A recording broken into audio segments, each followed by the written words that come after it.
Hello. Dani. Yo, big man, what's up? Not much, man. Not much. How the f*** are you doing? I'm doing good. Just a bit tired. It's like 1 a.m., but we're chilling. It's 1 a.m. What the fuck?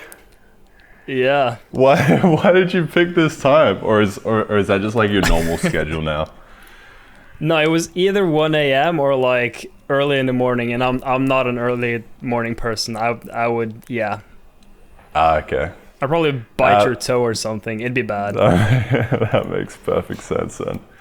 Awesome. Yeah, alrighty. Well, I apologize for the delay. I am out in Central Australia running on satellite internet, so the ping is like a whole 2 seconds. So we're just going to have to like Right. talk in long monologues here. Yeah.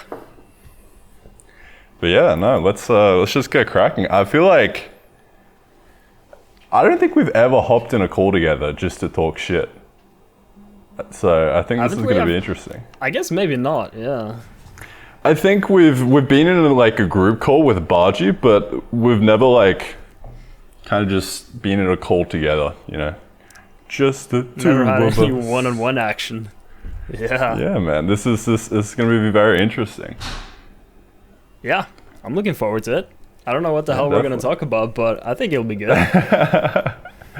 Me neither, man. I reckon we're just gonna let it rip, see where the convo takes us. I'm sure we've got some interesting things to chat about. I mean, I guess we can start off with what the hell are you working on, bro? What's popping? Oh boy.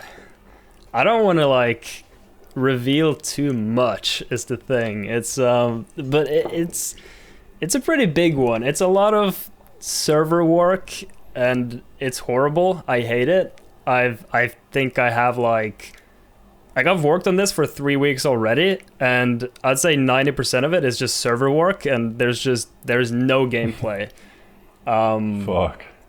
But yeah, I wish I could talk more about it, but I don't want to spoil anything. But it's I think it's gonna be good. It's definitely probably one of the biggest things I've done. Definitely the hardest, because this is rough. It's very rough, but it's very fun. Fuck. No, that sounds very intense. Just like in terms of format, I honestly have no idea where this is gonna go. Have you done much like server? Well, for like the just the podcast or. Yeah, like sorry, this is the fucking delay coming in hot here. We got, but yeah, it's a bit scuffed sometimes. I don't know where this is gonna go, like, because I was kind of thinking like, well, I'm just gonna slap this up on an RSS feed, kind of just put it in a dark corner of the internet for no one to see except like just those like closest to me, and just share it in, well, say like a newsletter or something, because like that's kind of very tight knit and there's not much people there. But I was also thinking about it from the perspective of, well, if I'm having all these interesting conversations with interesting people, then I feel like I kind of owe it to people, especially maybe like a starter dev who's like looking to get some hot tips. Like I feel like this could also be a very useful conversation for them to hear. But I don't know. I feel like on the one hand, I kind of want to make it, kind of just keep it on the down low. But on the other, I feel like, I don't know, I kind of owe it to people to put it out there and have as many people see it as possible. I don't know. That's kind of where I'm sitting at the moment with these podcasts. Yeah, no, I see what you're saying. Like, I feel like you sort of change the vibe once you start like trying to make it a big production thing, right? Because now you're suddenly trying to put on a show and it's not really the same, I guess. Exactly. Yeah. I mean, but I feel like if you just make like a channel, right? Just call it fucking Randy's Pods or some shit, right? You just put the podcast on there and just don't really put too much like thought or work into it. I think that's totally fine. Yeah, I mean that's kind of what I was going to do, just with like an RSS feed, like literally just slap it up and kind of like not care. I guess you could very easily extend that to, YouTube, like just make a separate channel, slap it up there. Like just don't really put any effort into kind of making it good, you know. Yeah. Just make it as scuffed as possible. I mean, just I don't think there's a dudes problem hopping with on a actually call, like having a convo. putting in effort, but Yeah. Like it, yeah, like you said, it kind of just subtracts from the vibe, you know. It's supposed to be like a nice free-flowing convo, just like literally just like we would be hopping in a call normally, but we're just recording. Like that's kind of the vibe that I'm going for. yeah, I think that's super chill. It's I would imagine it's more fun listening to. I mean, I don't really listen to podcasts. I just listen to music, I guess, but I would imagine if I listen to a podcast, I would definitely want to listen to someone who's like more chill and just laid back, rather than someone trying to like just hype things up and put on like the biggest show, because that sounds kind of stressful to be honest. That does sound kind of stressful. You're like some dude just like drilling in with like a million questions. But yeah, what kind of music do you listen to? Oh fuck. I love like chill vibes. I listen to a lot of Eden. That's like my favorite artist, if you've heard about him. Eden. Oh yeah. Did he do Oh my god. I think I was listening to him the other day. Did he do EXO? Yeah. Yeah. All right. That's the guy. That's one of his best songs. Yeah. It's amazing. It's so good. Oh, hang on. I want to try and pull up my favorite song of his because I can't remember off the top of my head, but I had it in here somewhere. I think there is one on YouTube, which you cannot find it on Spotify, but it is definitely his best song. It's called Death of a Dream. And oh my god, it's so good. Death of a Dream. I'll have to look it up. It is an Sounds beautiful. absolute banger.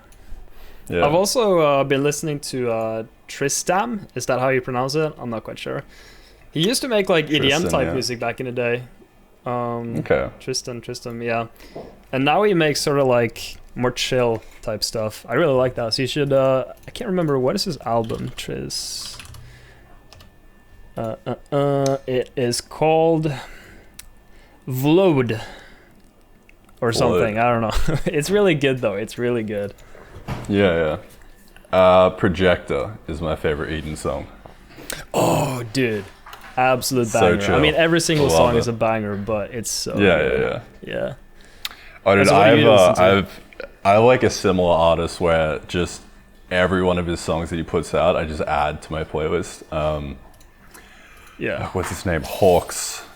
Haux. Hawks? He has like, just such chill vibes. I used to listen to him quite a lot. But nowadays, I'm really into just the exact opposite. Like just some hard drum and bass or like some filthy house music. I recently really got into DJing and that's been like so much fun for me. So a lot of house music because that's like easy to mix. But I do have like quite a wide variety of playlists. So I do listen to pretty much all the mainstream genres, I'd say. Yeah. I feel like it's super cheesy to say I listen to everything, but I kind of do, though lately it's mostly like chill stuff, I guess.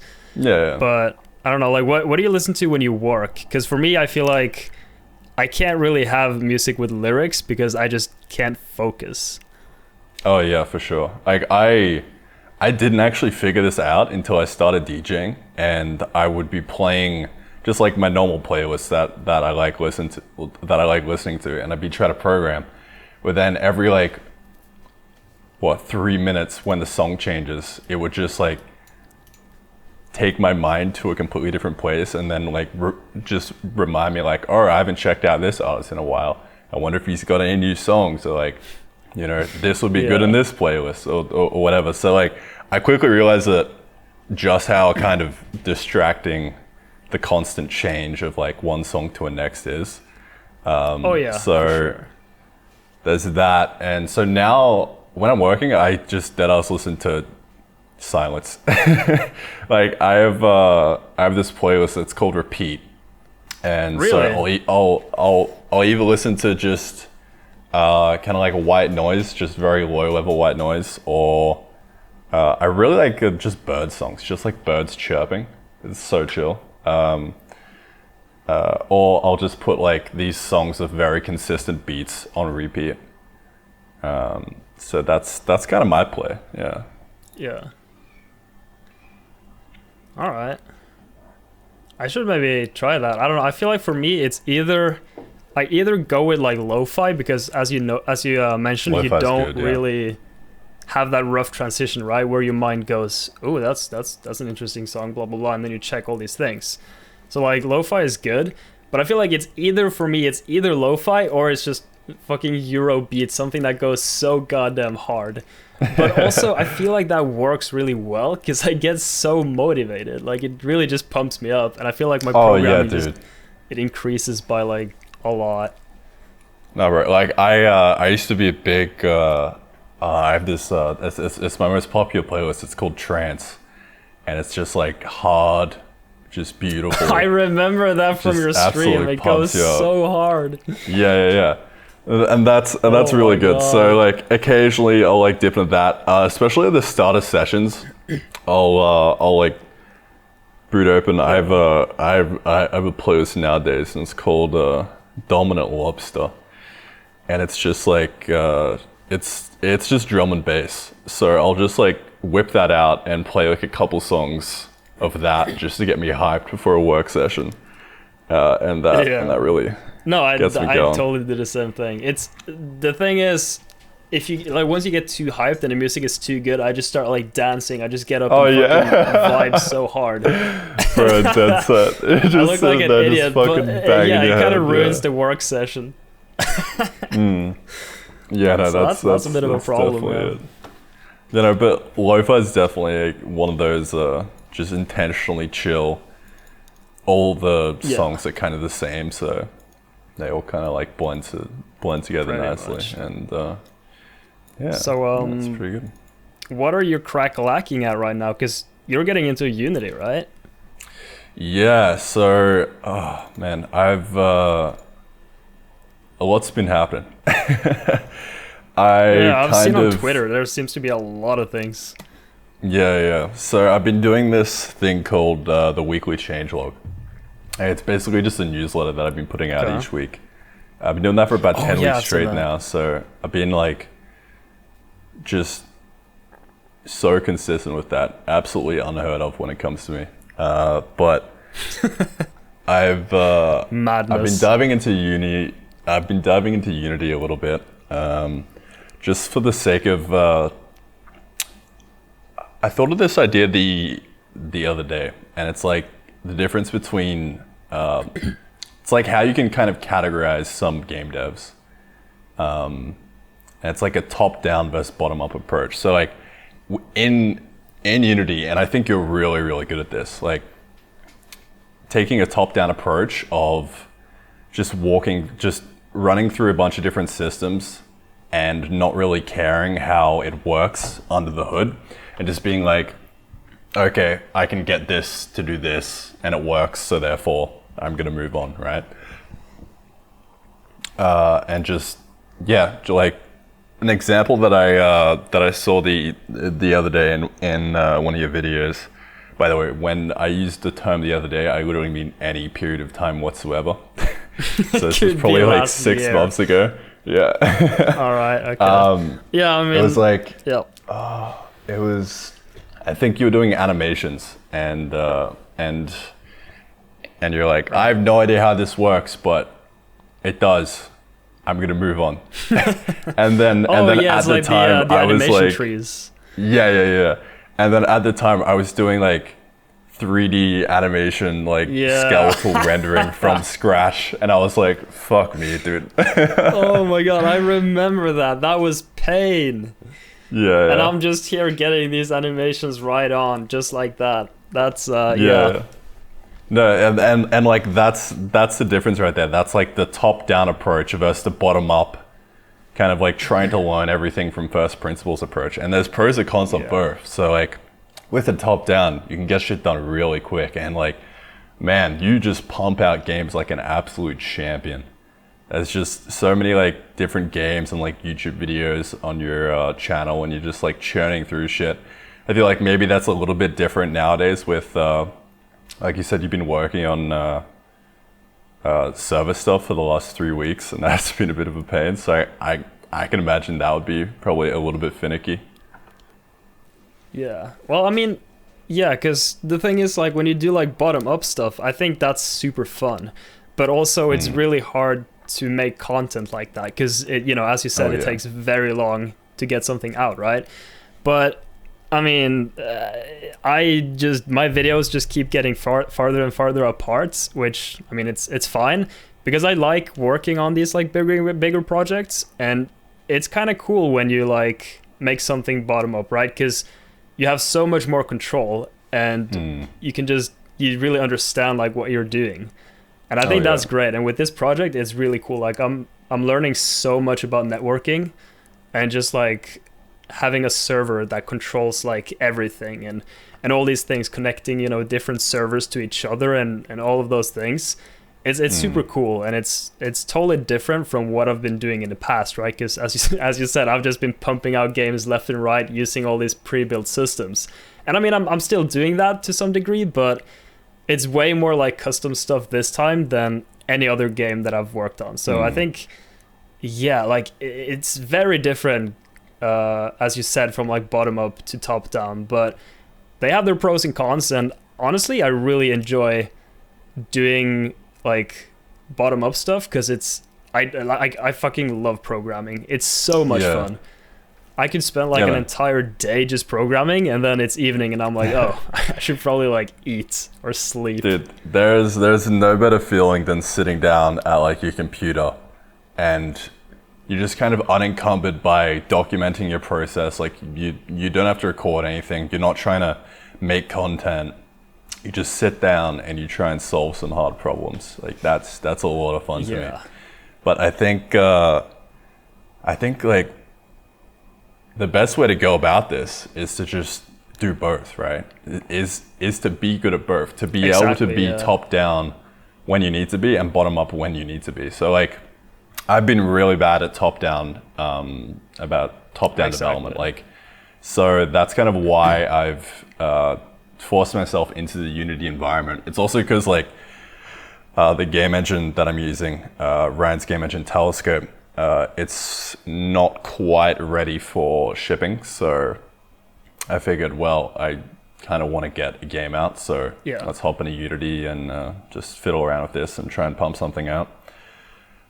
So yeah, that's been really good for just, I would say, scope limitation.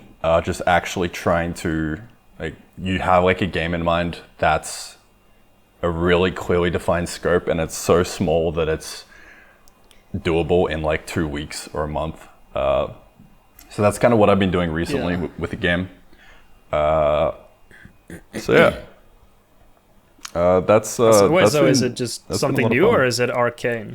I don't know. So I put Arcane on the shelf, and I'm not really calling it Arcane anymore. Like I honestly just don't have a new name for it since Riot has fucking yoinked my Arcane. So I'm just calling it Untitled Dream Game for now. Yeah, dude, it was such a good name. I'm so pissed that like my 14-year-old self was sleeping on the patent for that. But I'll I mean, have to find a new name. I don't have a patent for Carlson, but I feel like at some point you get copyright for something when it becomes a certain size, and even if say, you know, like a big company made a game called Carlson, they would catch so much heat. Like if I'm getting death threats from my own audience, I'm sure they would probably get a lot of those. So I feel like I probably don't need it, but I also probably should do it. It's just one of those things I'm too lazy to do. Yeah, you see, like when I started getting traction, I was like, all right, well, now I should probably go and slap a patent on. So I did a bit of research, and like this was before there was any announcements out for Riot's Arcane, and so I was like doing some research, trying to figure out just like, there was this skill upskill or something. There was this course by the Australian government that you could take to like just learn about IP. So I did a little bit of that, And I was like, all right, well, I'm going to need this pattern in this category. And then I looked it up to see if it was already existing. And I was just like, Arcane. And then I said, Arcane by Riot Games. I'm like, what the fuck is going on here? And then lo and behold, a few months later, they like came out with like an announcement for it. And I was like, oh, God damn it. Here we go. But yeah, so really definitely sucks, just gotta change it from that. But I have no idea what I'm gonna call it. And I mean, yeah, I feel like I will figure a name out when the time comes. But for now, I'm just referring it to as UDG, Untitled Dream Game. Something simple. I feel like name of the game isn't like the first thing you have to think about. Oh, right? Yeah. Exactly. You gotta figure out what the fuck a game is to begin with. Yeah, I feel like it's easier to get a name once you have a game too, right? Yeah, because then you kind of know what it's about. You've kind of got that constraint. But even despite me kind of knowing what Arcane is about, I still don't really have a decent new name for it. Like, I was just going to remove the E and slap Arcana on the end. Just kind of make it plural. But that was patented as well by someone else. So I think it was like Major Arcana. That's like a game or something. So it was too close to the copyright. That sounds familiar. Yeah. But yeah, server stuff. So that's kind of what you've been drilling into recently. Yes, that sounds both like a lot of fun learning networking and just pure hell. Yeah, it's a good mix. I think the biggest problem is like debugging and testing things, because with server stuff, that shit's out of the window. Like, it's so damn difficult to do these things. Like, if you want to test something, you have to like set the server up, you have to get the client connected, and you have to do all these things, and then you can test. And I mean, sure, you can sort of fake it, but you kind of want to get the real deal too, and it makes it so hard to test things, because previously I would just play Unity and I just hit the play button and test it out, but it's not really that simple with all the server stuff. But it's super fun though. It's so much fun. Like, I was trying to work on this other thing that was a single player game, but I just couldn't do it. And this project I started working on last year, and I still haven't finished it, because I don't know, I just first I made Muck, and then I made Crab Game, and then I got hooked on multiplayer, and now I just cannot finish that single player thing. And yeah, so here we are. Yeah, bro. I definitely get how you feel there. Like, I think this is actually what sparked this conversation of you work so long on one thing, but then you have like a new idea and like a better idea that you kind of want to pivot to, and like that's what you want to do, but you've already sunk so much time into your last project. You feel kind of bad for just leaving it all high and mighty. But you know, you got to follow what you want to do, and you're not going to be able to be motivated on that other project if you're kind of forcing yourself to work on it. And that kind of leads into what's happening recently with me is I've actually kind of run out of steam in Unity, because I think there's a couple of factors here. I think because so I mean, all right, well, just like a bit of context, I've been making a game in Unity for probably about like 2 or 3 weeks now. I had like a basic kind of prototype. The idea was the entire game was just going to be you go out, you chop down trees, and you build a house, and like that's the loop. Like, just very simple. Yeah, I think you told me about that. Yeah, just make that as polished as possible. But then I kind of realized base building, man, that's like a whole nother thing in itself. So I realized I kind of overscoped that. It's pretty nasty stuff. Yeah. So then I was like, all right, well, let's just scrap the base building. Let's just do tree chopping. Let's just make an entire game about the process of chopping trees and just make that as satisfying as possible. That's pretty sick, though. Yeah, I mean, like, just make it like half meme, half, you know, put so much polish into this. It's going to be like a really chill, kind of like tight experience. And I did actually, I basically prototyped the entire thing out. Yeah. managed to prototype the whole thing out. I don't really have like a clear ending like cutscene yet, but that's still like something I need to do. And serialization is another big thing. But I did the whole thing, and then I kind of just, I don't know. I feel like I got a little bit homesick with C, because I was using Unity, and it was very much like the premise for this entire project was to make a video, right? Was to get content, make a video, make like a nice it's been a while. devlog on it. Yeah, it has been a hot minute, and like that was my How goal. do you deal with that going pressure, into though? it. That's the thing. I kind of didn't. I just completely I just stopped working on the project, and like now I'm not working on it because the whole reason the project existed in the first place was to make a video.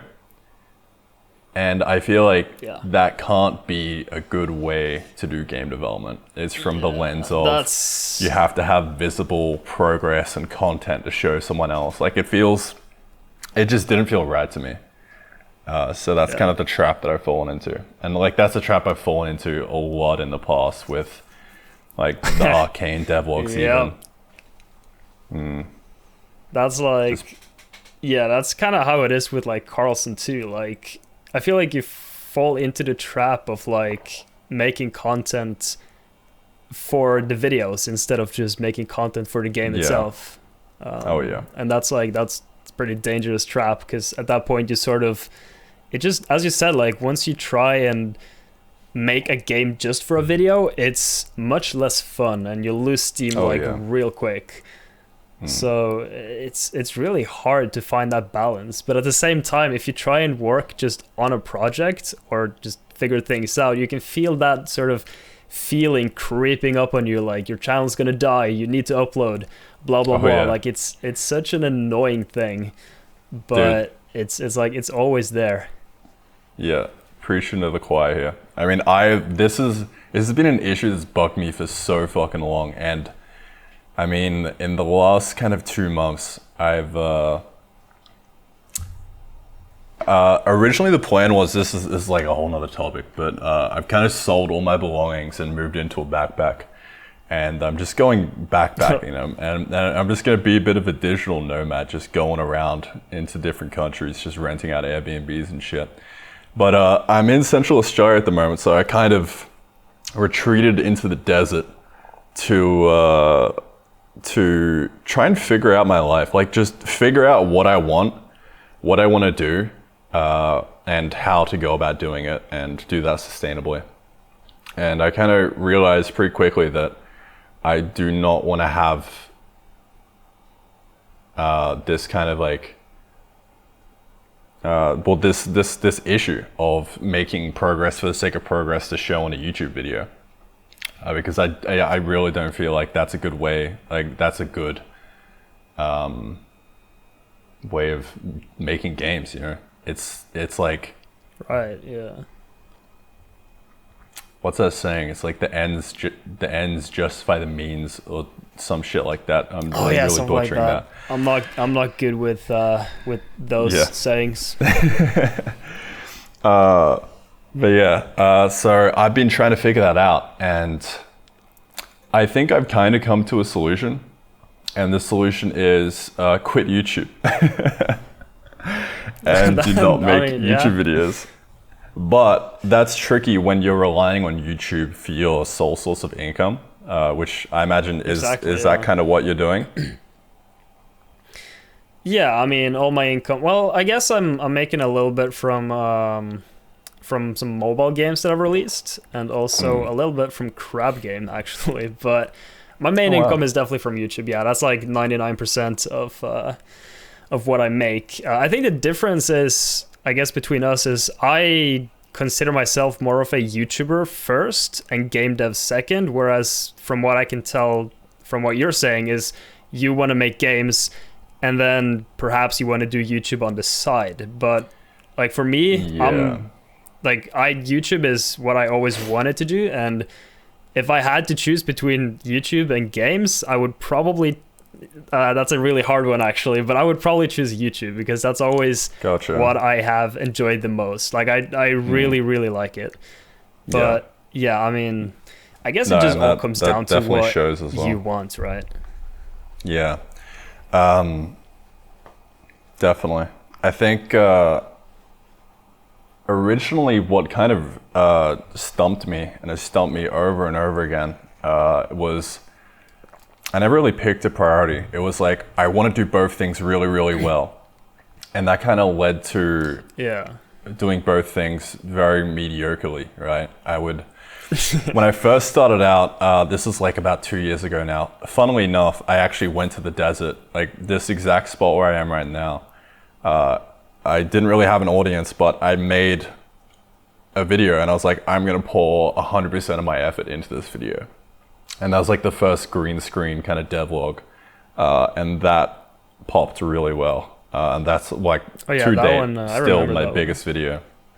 I mean, like it was pretty decent. Like I poured a lot of my effort into it, and that was really good. It took like 2 months to make.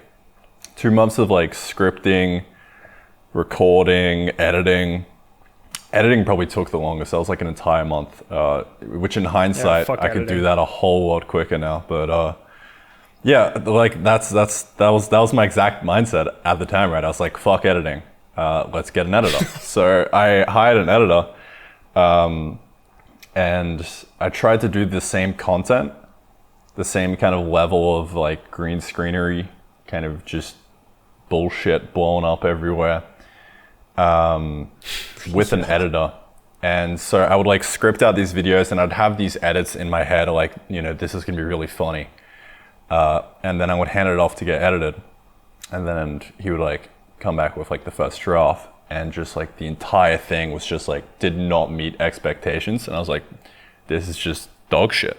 I really do not like this. Because like, you have the vision in your mind of what the edit's gonna look like, and when it's not that, like there's that disconnect, and it's like, ugh, yikes. So I think that's why I can never get an editor. Oh yeah. So then I literally proceeded to hop in a call with him and actually just like backseat edited the entire goddamn thing. And it took me like three whole days of just like us being in a call straight. Yikes. And me like backseat editing, and even then, a lot of the bits like didn't land properly, like be it like comedic timing or whatever, because you really do need a lot of experience just with making past videos to really drill down on that. So yeah, that was an issue. And so then I kind of just said, fuck it, it's gonna be how it's gonna be. And from then on, like that video, it was okay. But then the next video, I just let go even more. I was like, no, fuck it, dude.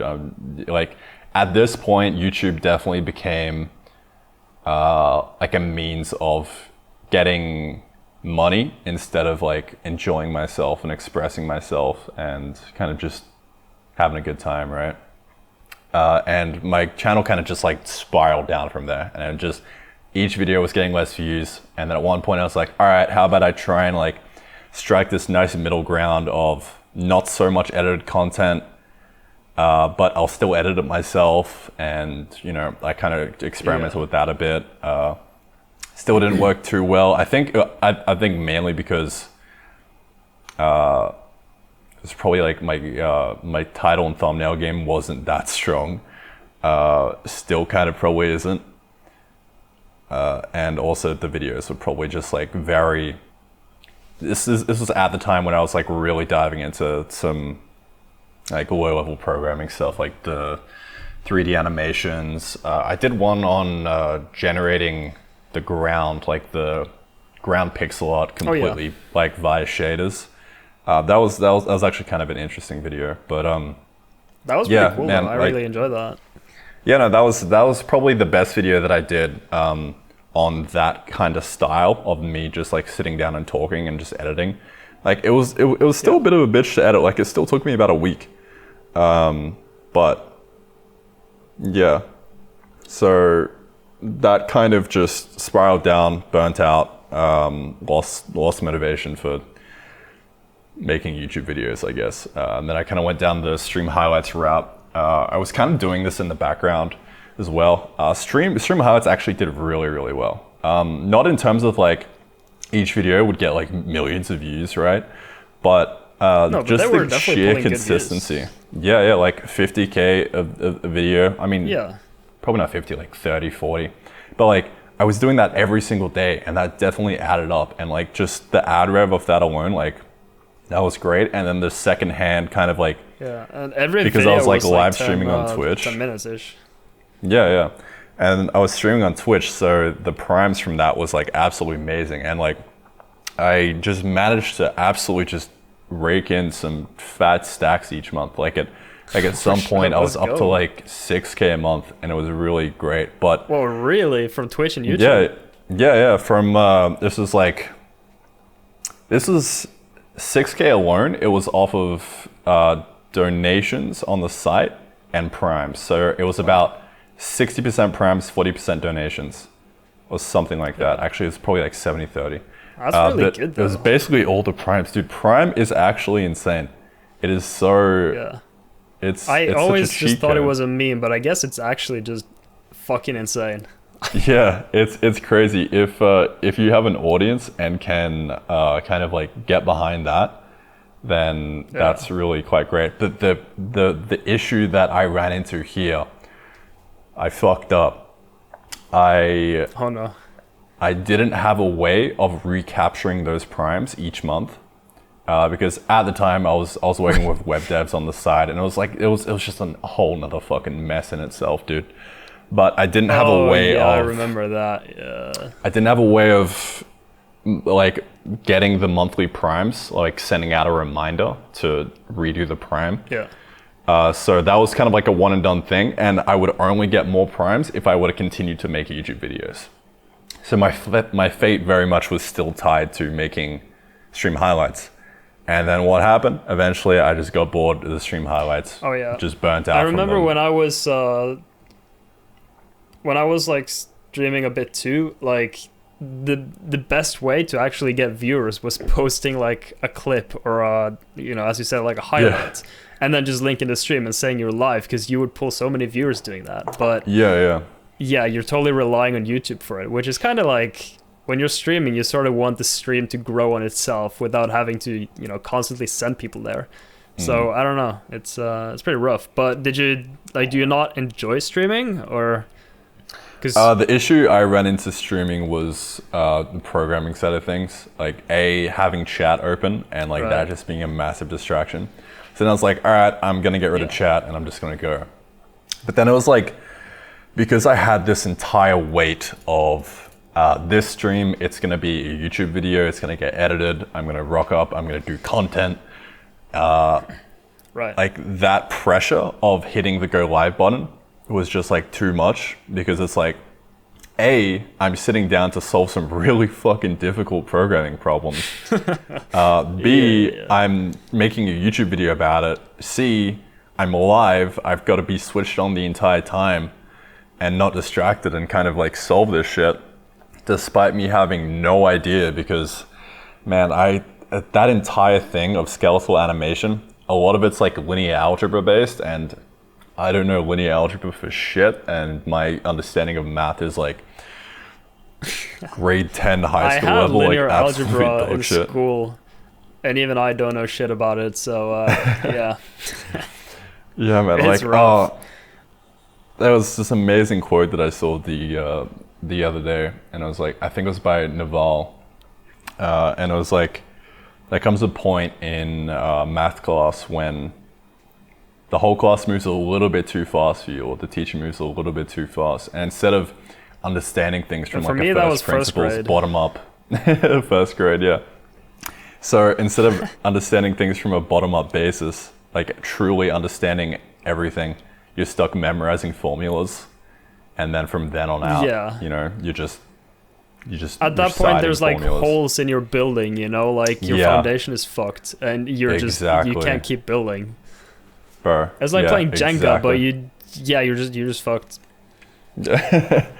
Yeah, so I kind of went to amend that. I was like, all right, linear algebra is dog shit. I was getting shit all over in the comments, like, bro, what are you doing? You are like guessing and checking all of this. Just go understand linear algebra. I was like, all right, fine.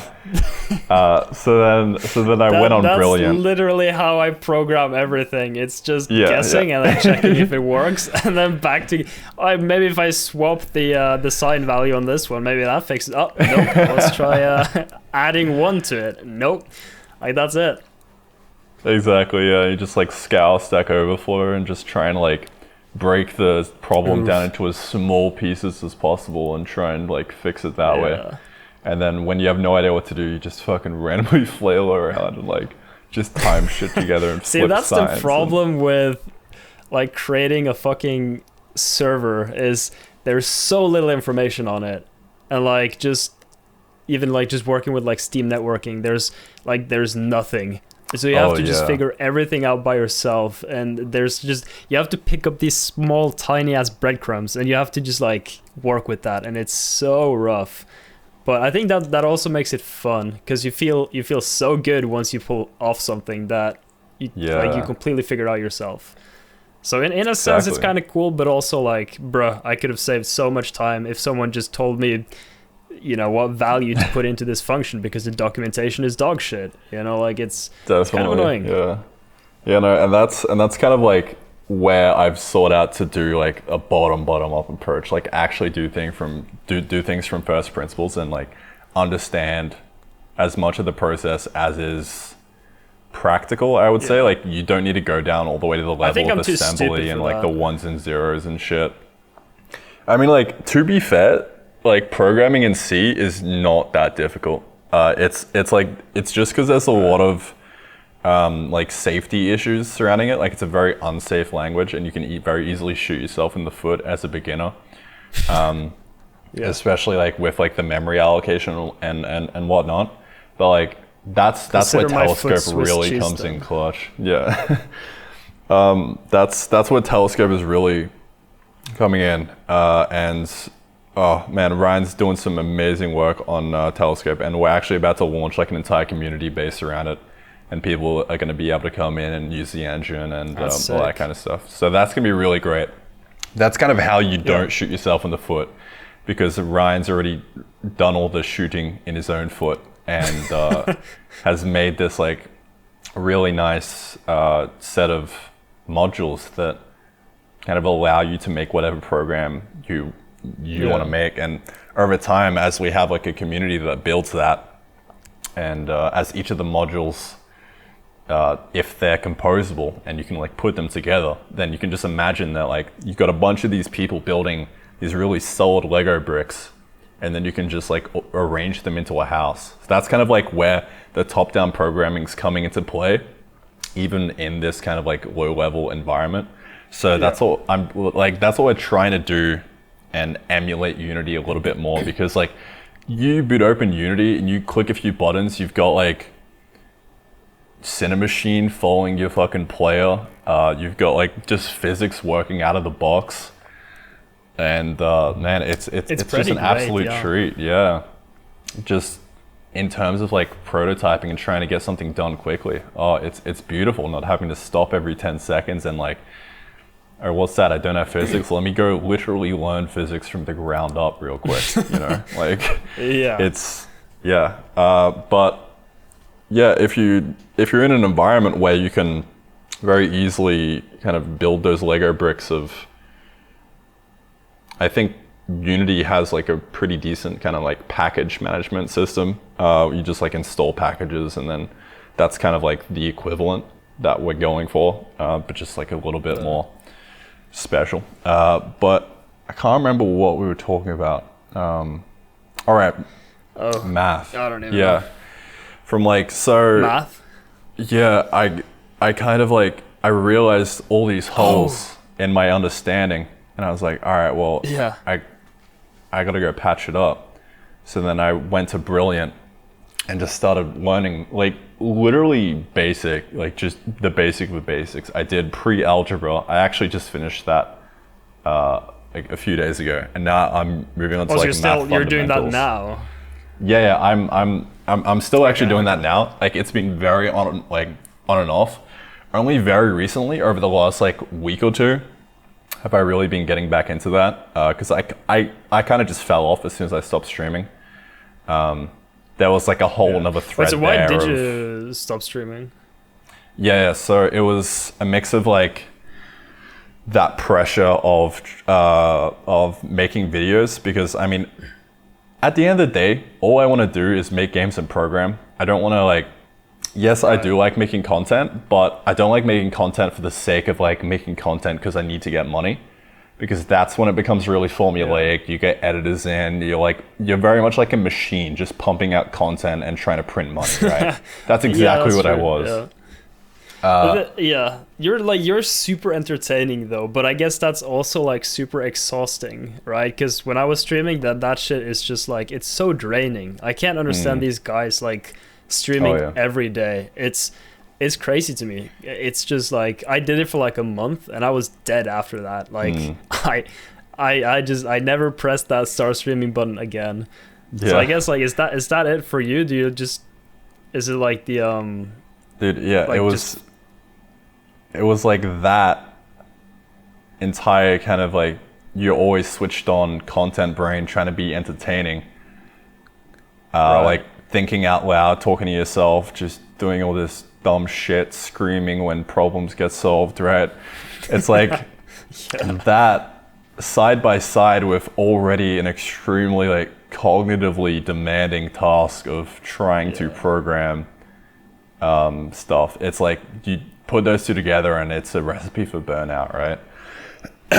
So like, you don't have a problem with like streaming as long as it doesn't involve programming? Yeah. Like I don't have a problem with content in general, like streaming, YouTube videos, all that kind of stuff. When it's like not tied to, I don't have a problem when it's not tied to programming and game development.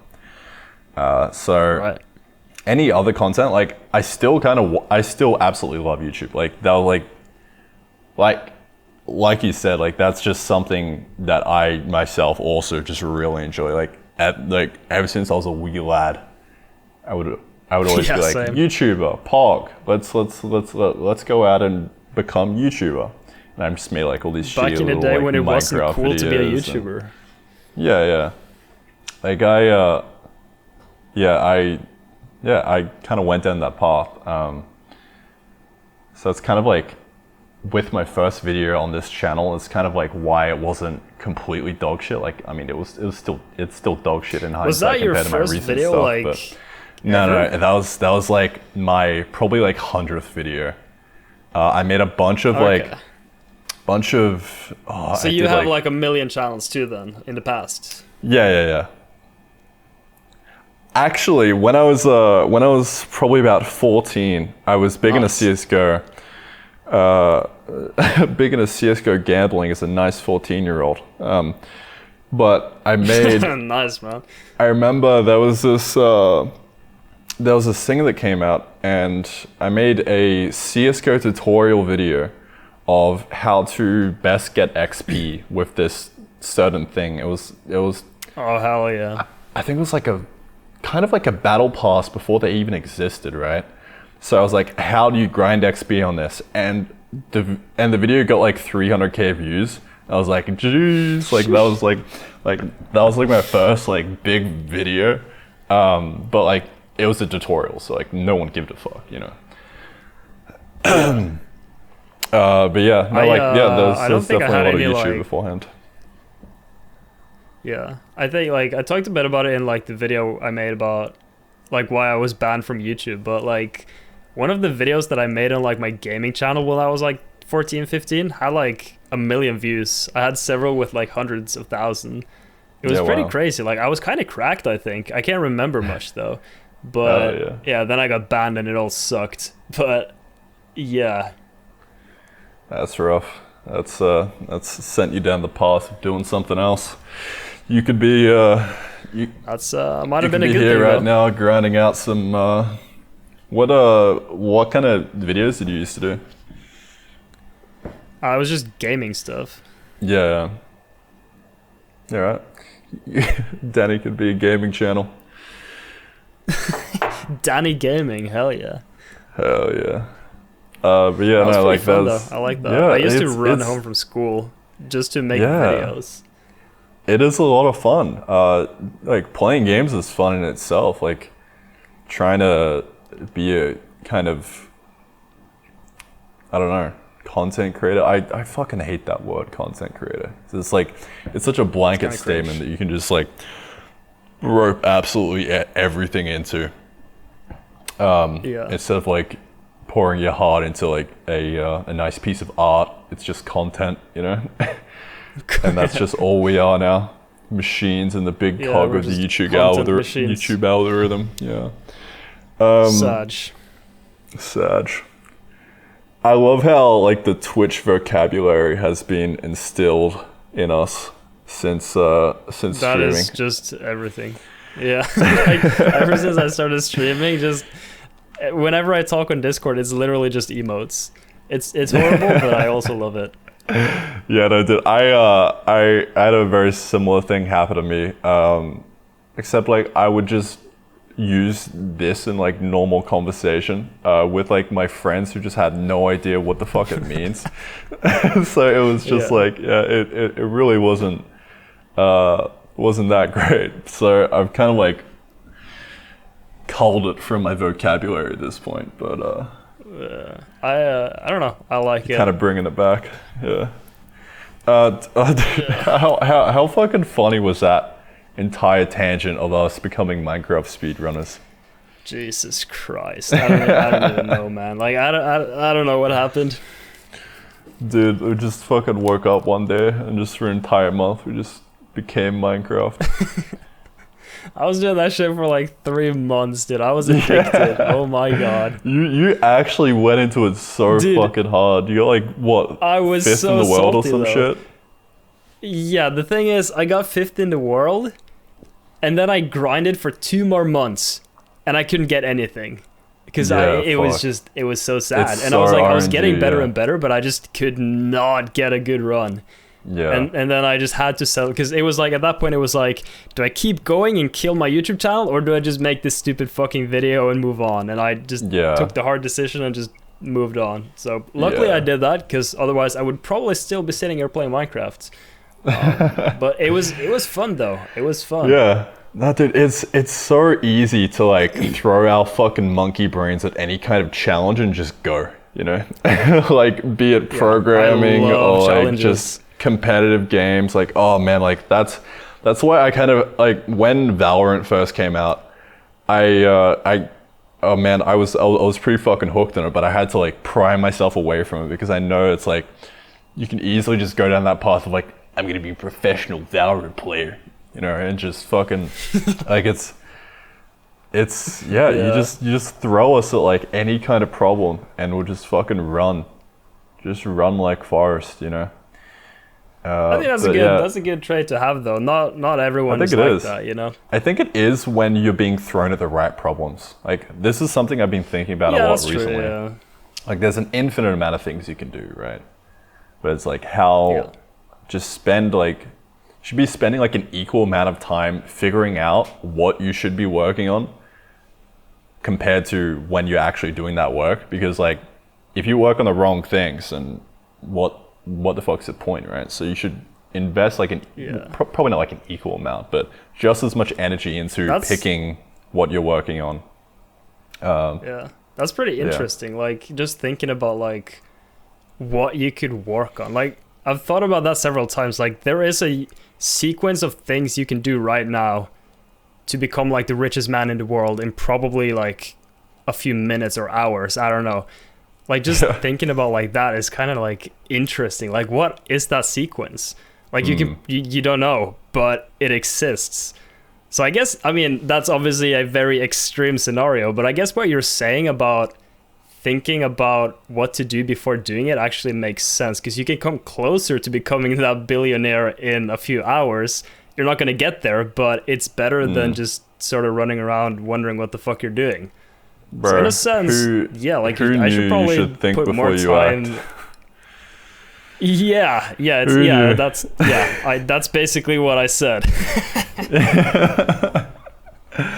Yeah, I mean, like, I've kind of been trying to do that a bit recently, especially with these changelogs. Like, I have this thing called System Saturday, and I'll take like the entire Saturday to just sit down and try and figure out where my bottleneck lies, like where kind of like my biggest kind of issue is, where like if I could solve that issue, my productivity would go up like so much. So that's kind of what I do each Not like Saturday. issues related to the project, but more to yourself. Or Yeah, just to myself, just to my entire life. Right. Yeah. It's usually not Makes project sense. specific because like I work on my projects like all throughout the weekdays, so that's what I'm Yeah. doing every single day. But yeah, there's that on Saturdays, and then on Sundays it's kind of like a reflection piece of how did the week go, what did I do, what did I do wrong, Reflection Sunday. what did I do right. Yeah, and that's what I've been doing with the changelogs, and I've been putting them out weekly, and they've kind of been like just like a brain dump of everything that's on my mind. And it's really helped me work through a bunch of problems and figure out what I actually want to do in life. That's really cool. And yeah. I wanted Dude, to do something similar. It's kind of like how Schlatt has like his weekly slap, right?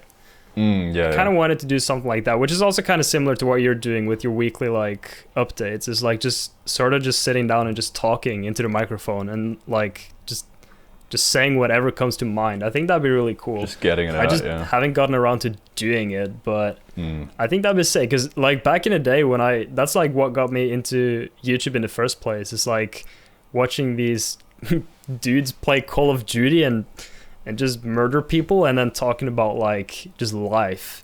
Yeah. That was golden. Those were the glory days.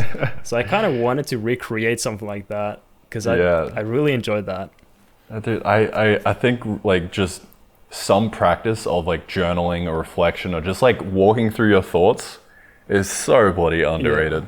And like any form of like be like actually journaling, like just typing shit out or writing up like weekly updates or doing like that Call of Duty commentary or you're just talking. I think Schlatt kind of does more of a like answers viewers' questions than him actually talking about what he's going through, which I think I would watch that a lot more if he was just talking about his life instead of like trying to help. Yeah. Well, I mean, fucking, like, he 14 made a year-olds. video explaining why he made the change, because like when you talk about your life, you sort of blur the lines between your personal life and your content life, right? And so therefore he really felt that, and it got like very kind of, he didn't like that, I guess. Yeah, very like because especially when you've got like a large group of people, like we were talking about this the other day, like you just scale it up and you're bound to get some just fucking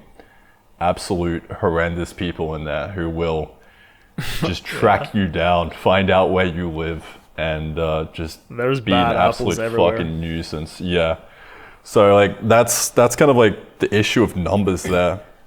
And that's kind of what I've tried to solve by doing the changelogs. I've only got about 1,000 subscribers over there. It's a very tight-knit group of people. And yeah, like I am pretty I think the issue here is vulnerability, right? The more vulnerable you are, the more you kind of blur that line, and it gets like a little bit icky, right? Especially if you're like just a big content creator and you're just doing all these fucking like cool videos, right? Yeah. It is very easy to blur that line. But I think if you have like nice compartmentalized areas of like, even if the only people you're sending those videos to are like your friends and family, just for the sake of them like being updated on your life and whatnot, I think that's good, right? I think that's kind of I feel like I wouldn't like have a problem with making videos like that on a channel, but I feel like you don't actually know before you try, so for all I know, it could probably just suck big ass. I don't know. I want to try it out though, just to sort of bring back those good old vibes. Yeah, definitely. And that's kind of the reason I don't want to upload this video, say, to the second channel, or upload this podcast to the second channel. Because like I kind of keep that community tight knit, but then it's like at the same time, you know, people could really enjoy this conversation. So it's like it's hard to balance those things. I don't really have an answer for it. Yeah, no. But yeah, like I tried doing that that thing that you were talking about, like just talking, just sitting down and talking. I tried doing that with this podcast. That was like originally what this podcast was going to be, and I uploaded the first like a podcast solo episode. podcast. Yeah, I uploaded the first episode to the second channel, and I just like sat down. I just talked about everything in my life, everything I was excited about, everything I was doing. I was really doing You just got DJ shat stuff. on. I got absolutely fucking roasted in the comments, torn up, essays left and right, and it was because I had all this stuff in my mind, like all this context, but only a little bit of it came out. So the message that came across in that podcast, I'm quitting work on the game, I am dipping to Amsterdam to party, and I'm never, bye. Like that was the takeaway that everyone saw from the video. The comment section was so bad. Yeah, bro, I got absolutely roasted. Like, that was the worst I've ever felt about like any of my comment sections. Like, I looked at that, and that was just like this big ball of fucking anxiety in my stomach. I was like, oh god, this is horrible. So then I just kind of like sat down, rough, read them all, the YouTube closed comments it. I'm can like, be all right, so fucking horrible. They can be, and I why are you reading the comments? Just don't read the comments, man. Yeah, no. Do not read the comments. I completely understand why William Osman quit YouTube. Or like, I mean, he's kind of back now, but... Dude, that video was so relatable. Yeah. Holy shit. Oh my god. Dude, fucking... It's like everything he says is so true. Yeah. Being like, that's the one, like, the biggest issue. Probably not... maybe the biggest, like just one of the biggest issues of being kind of like a creator at this kind of scale is that all these people have like all these different opinions, and like if you kind of like do something that's like a little bit questionable, then people will like freely just call you out and roast the shit out of you.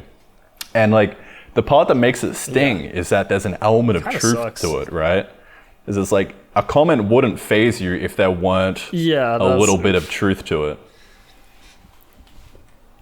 Because if you see like a normal content of like you are shit, go die in a hole, like you can just easily dismiss that and take that guy off the shelf, right? But if it's like a genuine critique of like just an essay, 5 fucking paragraphs of like why your content is no longer good and why they are like leaving. Yeah, it's like oh you're my hit god. by a dumpster truck, bro. You changed. You're just making funny haha memes now. I miss the like, old bro. Randy. Yeah. I miss the old Dani. Yeah. Oh man. Yeah. So I wonder what kind of people these dudes are. They just sit in their basement their entire life. They don't change at all. They have no character development, bro. it's crazy. They just don't just think point people out change. everyone else's flaws. Like, bro, you changed. Like, yeah, I changed. Everybody changes. What do you mean? Yeah. And I mean, like, there is like the fair share of like comments in there that are kind of like, you know, you didn't listen to the entire podcast. Like, I checked the retention. It was like 10% of people actually listened to the entire thing. And I did give more context the longer I went on, and probably gave a bit more of a complete picture. But still, I learned a very hard lesson that day of, if you have big news to announce, do not do it in a podcast free-flowing, just off the top of your head. It will not work. Might be a bad idea. Yeah. Also, you should probably start with something like, by the way, just preface it with something like, I'm not quitting, blah, blah, blah, and then go on to say all the bullshit. Yeah. Yeah, but you see, like, the thing is, there was like there was a bunch of variables in there that, like, there was stuff that I even held back in my head that I just kind of, like, thought didn't really need context, but obviously people have still misinterpreted it. Yeah. So, yeah. Yeah, I mean, like, after that that kind of shook me a bit, and I was like, all right, well, how do I recover from this? What do I go do now? That's like kind of make sure that all these issues are kind of cleared up, which is kind of like shitty in itself. It's like you're trying to please other people, but it's like at the same time, Yeah. you're not really trying to please other people. They just like there was quite a bit of truth in there that I hadn't like addressed. For example, me quitting development on, not quitting, but like just putting development on hold for Arcane. I had all these people giving me money for development on Arcane. So it's like, all right, how do I reconcile that? Yeah. So I actually set out and reconciled that. I canceled everyone's subscriptions and made a new kind of platform. And this was kind of like the transition. I made like a completely new site. It's just on WordPress, got rid of the web developers. It's like all solo now. And I'm just using a bunch of tools. It's so much fucking easier. I'm just using WordPress. Yeah, for Jesus funding. Christ. I'm using Ko-fi or however the hell you pronounce it. Just kind of like Patreon, but better. Just the donation service thing. Yeah. And people just buy you coffee, and that's been really good. And it's nowhere near the numbers that it was before I canceled. I mean, I can't really remember what it was like, but I think it was like probably getting around 1,500 to 2,000 a month just off of raw donations of people wanting to support my work. Yeah. So then I canceled that, and then I sent out an email to everyone saying that I canceled. And then so the new Ko-fi got about, I think it was like $150 worth. Converted over. But I do think a lot of the emails just got lost and whatnot, and you know, it's a pain in the ass switching platforms, so I totally get it.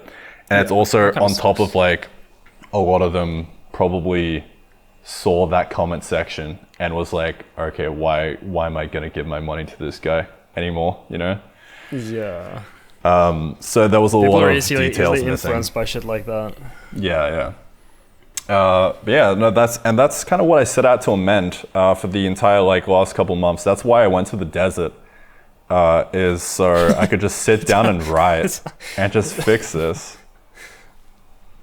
I don't even want to know what you did in the desert. You sick fuck. Sounds like you've done some inhuman things. I just go out on like walks, right? And it's like nice Australian outback, nice and safe, you know, spiders and shit everywhere. Fuck off. And there's this one path that I go down, right? And it's pretty tall grass. And every time I go down, I get like a little bit sketched out. I'm like, there could be some snakes in here. Especially after seeing that latest Veritasium video that he did on like the fucking venomous snakes. And I don't think I saw that. It was quite interesting. They were just milking snakes for venom. Okay. But they picked out this like the world's most venomous snake, and they're like, this is like I think it was like a taipan of some kind, and they're like, yeah, these guys live in Central Australia. So every time I fucking go on that walk with like the tall grass around me, I'm like, oh fuck. Oh no. So that was a bit rough. And just then wear huge boots. Yeah, bro. And then the other day, right, I was walking along, and out of the corner of my eye, like literally right beside me, 2 meters away, I catch like a little fucking glimpse of something out of the corner of my eye. I'm like, that's a bit weird.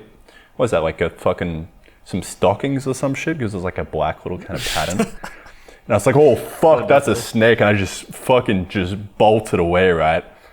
I was like, what Jesus, the fuck is this? Yeah. And it was just like, it was just sitting there completely still.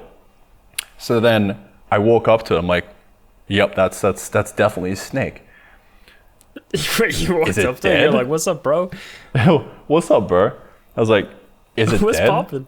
What the fuck's happening here? So I grab like this, I just start looking for shit to throw at it. So I throw like a fucking beer can at it, and just like, I miss, and like nothing happens. And then I just couldn't find anything else except for this just massive fucking like jack, like car jack just sitting there. Oh boy. So I pick it up and I throw it, and like it just fucking thonks on top of this snake. Like I don't think it actually hit it, but it was kind of like behind it.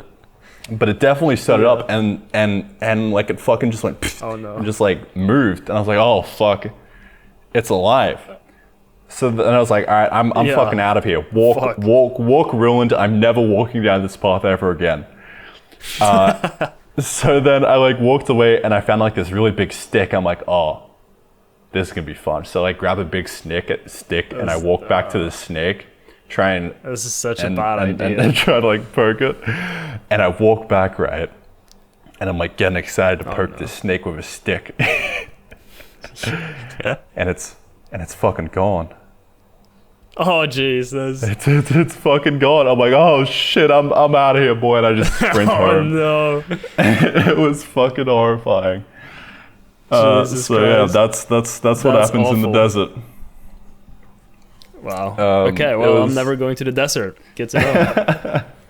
Dude, I've also been just not shaving as well, just like going complete monkey mode. I've just grown out like a full fucking beard. Caveman now. Yeah, and I've like been growing out my hair, and it's like, I mean, it's fucking sketchy as shit because I've got like the hairline of a 50-year-old, but like it is, I'm just complete caveman mode at the moment, and oh man, please don't shave or cut your hair for the next video if you ever make one. I need to see that. Yeah, it's definitely gonna be a bit. That'd be great in the next video. But yeah, like going or back you can to like shave like after the intro, but the intro you need to show how scuffed you are. Yeah. No, like I have a really nice bit in there. What was I gonna say? Yeah, like my kind of plan going forward. So in the past, like I've just ran into that issue of like developing the game for the sake of the video.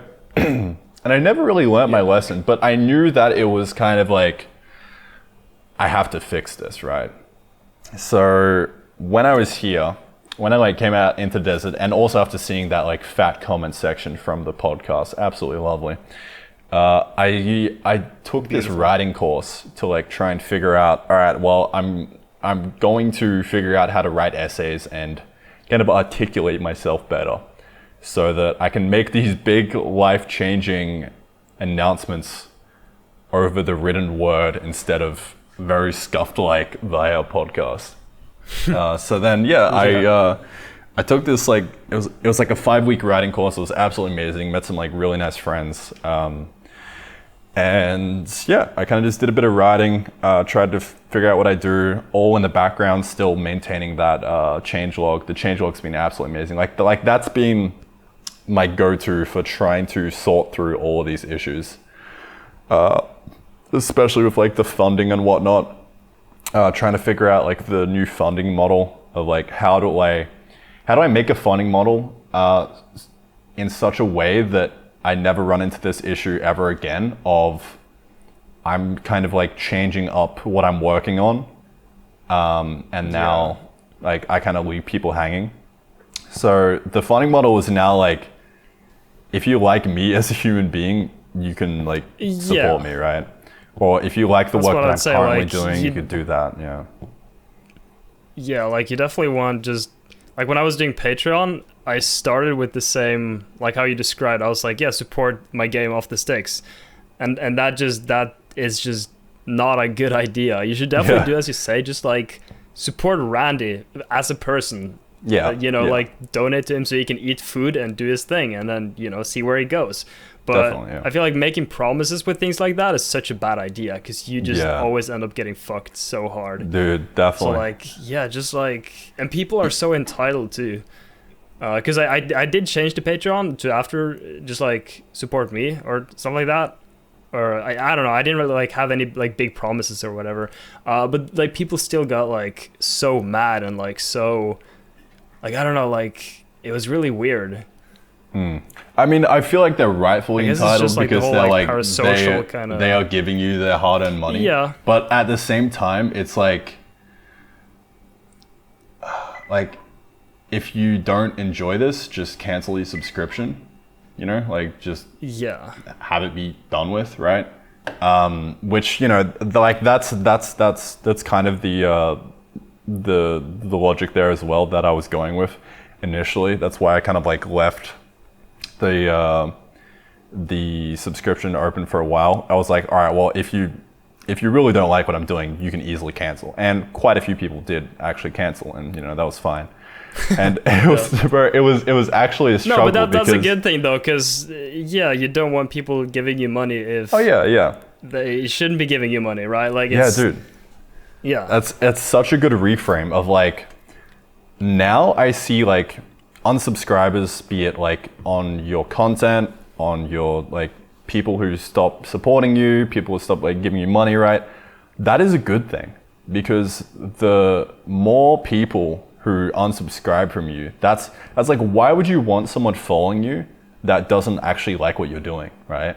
That's actually a good thing, like losing subscribers or like losing viewers or like whatever, right? It's just like, if you're trying to be your authentic self and they don't like your authentic self, what are you gonna do? Change your authentic self? No, fuck off. Just leave. Go watch PewDiePie or some shit. Get him out of here. You know? Nothing of value was lost. Yeah. So I tried to rebuild that model from the ground up of like, you're supporting me, you're not supporting me doing one specific thing. Because no matter how sure you are of this one project, you've got to have a way out. Because like 9 times out of 10, it's either like, you're probably just gonna get bored of the project and like want to do bigger and better things. Because like, when you first start out and you have no experience whatsoever and you just pick something, because you have to pick something, you can't just stand still and overanalyze everything. That's kind of why it's kind of bad to think before you act, because sometimes you just need to fucking act, because then you just end up overthinking, right?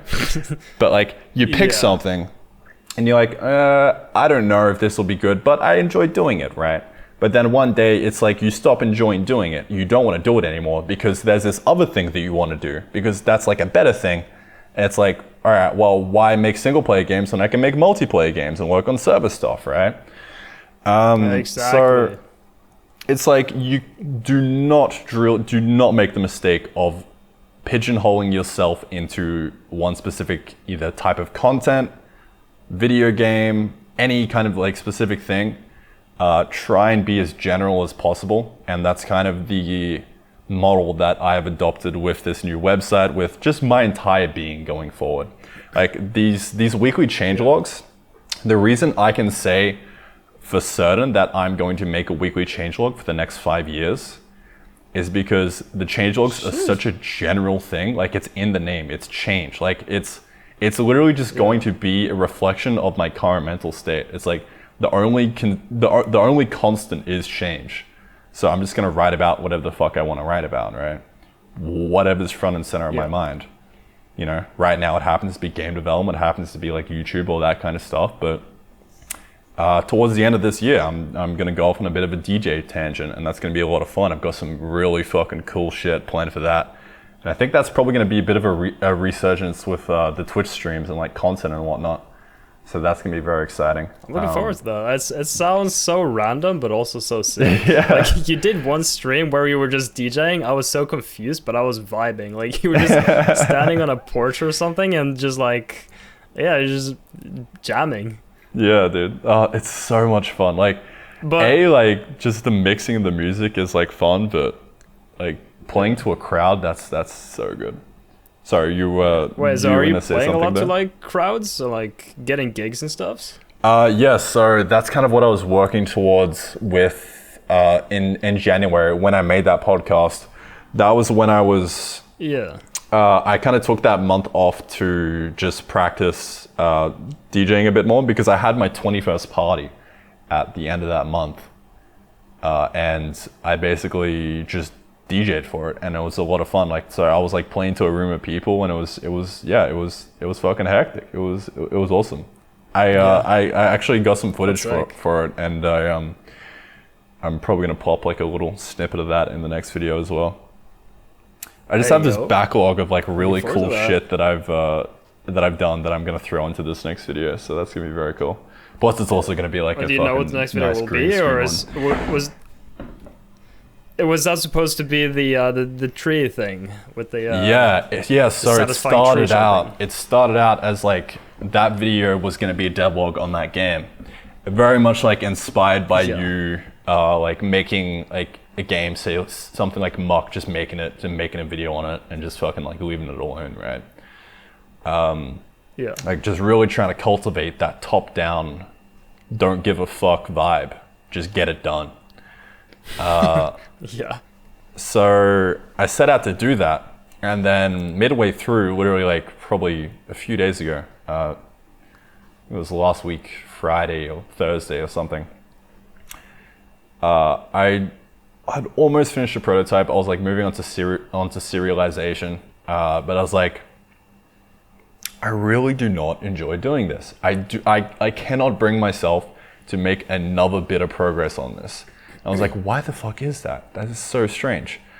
So I kind of just like stopped, went for a nice long walk down that lovely path of the snakes, and kind of just tried to figure out my mindset. And I kind of came to the conclusion, I was like, well, it's got to be Unity, right? Because I'm in this environment. There's so much stuff that I'm doing that I wouldn't, like, it just feels sketchy. Like I was buying like assets off the store. Like I bought this really nice like vector art character that was like fully rigged and animated. It was beautiful. Right. Oh wow. But like that's part of the top-down process. I barely use. Yeah, like I don't even use assets or any like packages barely. I just use like the default Unity stuff. Yeah. Do you have like? But I mean, obviously that's still like super like. Yeah. Was that sorry? Do you have a Do you have like a reason behind not using any like pre-made assets or something, or do you just like do you feel like making them yourself? I think like, it just adds that. It's kind of like more of a chef kiss, you know? Yeah, like it's sort of like your bottom up approach, but I guess I have that approach in Unity. Like I guess it's the same reason I'm not getting an editor, or that I'm doing all my models myself, or that I'm like, you know, the same reason I like to do all my shit myself, because I don't know, I think it's more fun to say I've created all of this rather than saying I programmed like, you know, a tiny bit of this and then I slapped on like 50 assets and it's a piece of shit, you know, like definitely. I don't really want that. It feels better to me, and it also makes for better content. So it's like, it's a win-win in my opinion. And I don't know. I feel like, especially with that kind of like thing, like, cause I'm trying to remove my content from game development in a sense, not necessarily from game development, but I'm trying to make my videos more about the storyline rather than I made this and then I made this and then I made this, because that's how my videos used to be, and that was fine. Like it was pulling good views, but it's kind of like, it's kind of boring and not really what I wanted. And so I feel like my videos now are like, well, some of them suck ass, but I think every second video for some reason is pretty good. And I managed to create like a good narrative in the video, and I think that's so important. Like just having like having that journey. I don't know, like the whole like talking to Jeremy and like like a journey, right? Like I do a bunch of different shit and then I talk about them, and like half of them don't have anything to do with game development, but I think that's like that's totally fine, because the videos are still entertaining. And then at the end of the video there's a game which I've worked on for like 4 months straight, but I only show like so little of what I actually did. Like it looks like it took me 10 minutes to make the game, you know, when in reality it was so long and you just saw anime edits for like 10 minutes. But like, I don't know, I think there's it's kind of nice. I like doing it that way. I don't know. Yeah, and I feel like you could probably like sort of do the same do like the same thing with your next video, where like you show all the fucking stupid things you've done for like leading up to this demo. Like you've talked about so many things, like DJing, fucking buying a van and then not doing that, and now you're gone. That's crazy. I'm just talking to myself now. Yo. Hello? Sorry, my internet keeps Yo. fucking cutting out. It's fine. Yeah, it's kind of scuffed. You gotta love this nice Central Australia satellite connection. Yeah, no, I definitely got the gist like half of, an hour of delay. Yeah, I definitely got the gist of what you're saying there. And it's like that's very much something that I really practiced doing whilst doing the stream highlights. Is I realized I could make content on fucking anything. Like, you can just sit down in front of a camera and do anything, right? And so towards the end there, I was literally just making videos on like me learning math on Brilliant, right? And I was just fucking doing that, and that was like fine. All right, cut out again. Lovely. This is yeah. I love this. You're back now? All right, I'm back. I wasn't sure if we were both having like an awkward pause or if you just lied out. So I was just sitting there like, do I say something? What do I do? Yeah, no, dude, I'm so fucking keen. All right, so like in probably about 2 weeks, I'm flying to Bali, right? That's my first destination, my first digital nomad destination. And the internet there is fucking goated. Bali? Geography is not my thing. Is that even in Australia or what? It's like north of Australia, so it's in Southeast Asia. Okay. So you know, it's a country, or? Do you know Indonesia? Yeah, I don't know where it is, but I know it's a place. yeah. So that's like north of Australia, and Bali's like a little country. Like, it's pretty fucking tiny, but it's like, all right. Yeah, man. It's like I've been playing this for probably about like a month now. Originally, the plan was to go to the UK, but ever since I've kind of like started not making money and I'm kind of just broke, I can't exactly go to the UK. The UK is so fucking expensive, dude. My God. I would imagine. So now I'm going to Bali, and like my budget there is literally like 1,000 Australian a month. It's so goddamn cheap. Like, I deadass booked the hostel for 2 weeks and it cost 80 Australian dollars. Jeez, wait, really? Yeah. It is insane. That's ridiculous. What the hell? So yeah, it's gonna be great, and the place I'm going to has really, really fast internet, and it's literally like I think it's been described as the digital nomad hotspot of the world right now. So I'm very excited to go there and kind of just start fucking jamming. Like, I'm keen to just be back in civilization. Actually. Yeah, because I've been out here in the desert for probably like with 2 months now. Yeah, just living with snakes. And the only other person I've seen is like my dad for like fucking however long I've been out here. So it's quite interesting. You strike me as a people person. At least. I would say I'm more on the introvert end. I like when I'm on, right? But I can't be on for long, right? That's probably why I can't really realistically be contenty all the time on stream. But yeah, I mean, I feel like I'm not insanely introverted.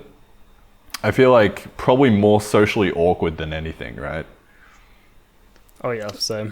People often mistake introversion for like socially awkwardness, but it's like a completely different thing. It's like how fast I've collected you burn out both in social Infinity environments. Stones. So yeah, socially awkward introvert. Hell yeah. Yes, sir. But yeah, no, like I've kind of been coming out of my shell a bit recently. Imagine being a socially awkward extrovert. That probably fucking sucks. Like you just need to go out and talk to people to get energy, but you're just a fucking wimp. You just die. Yeah. Damn, that must suck.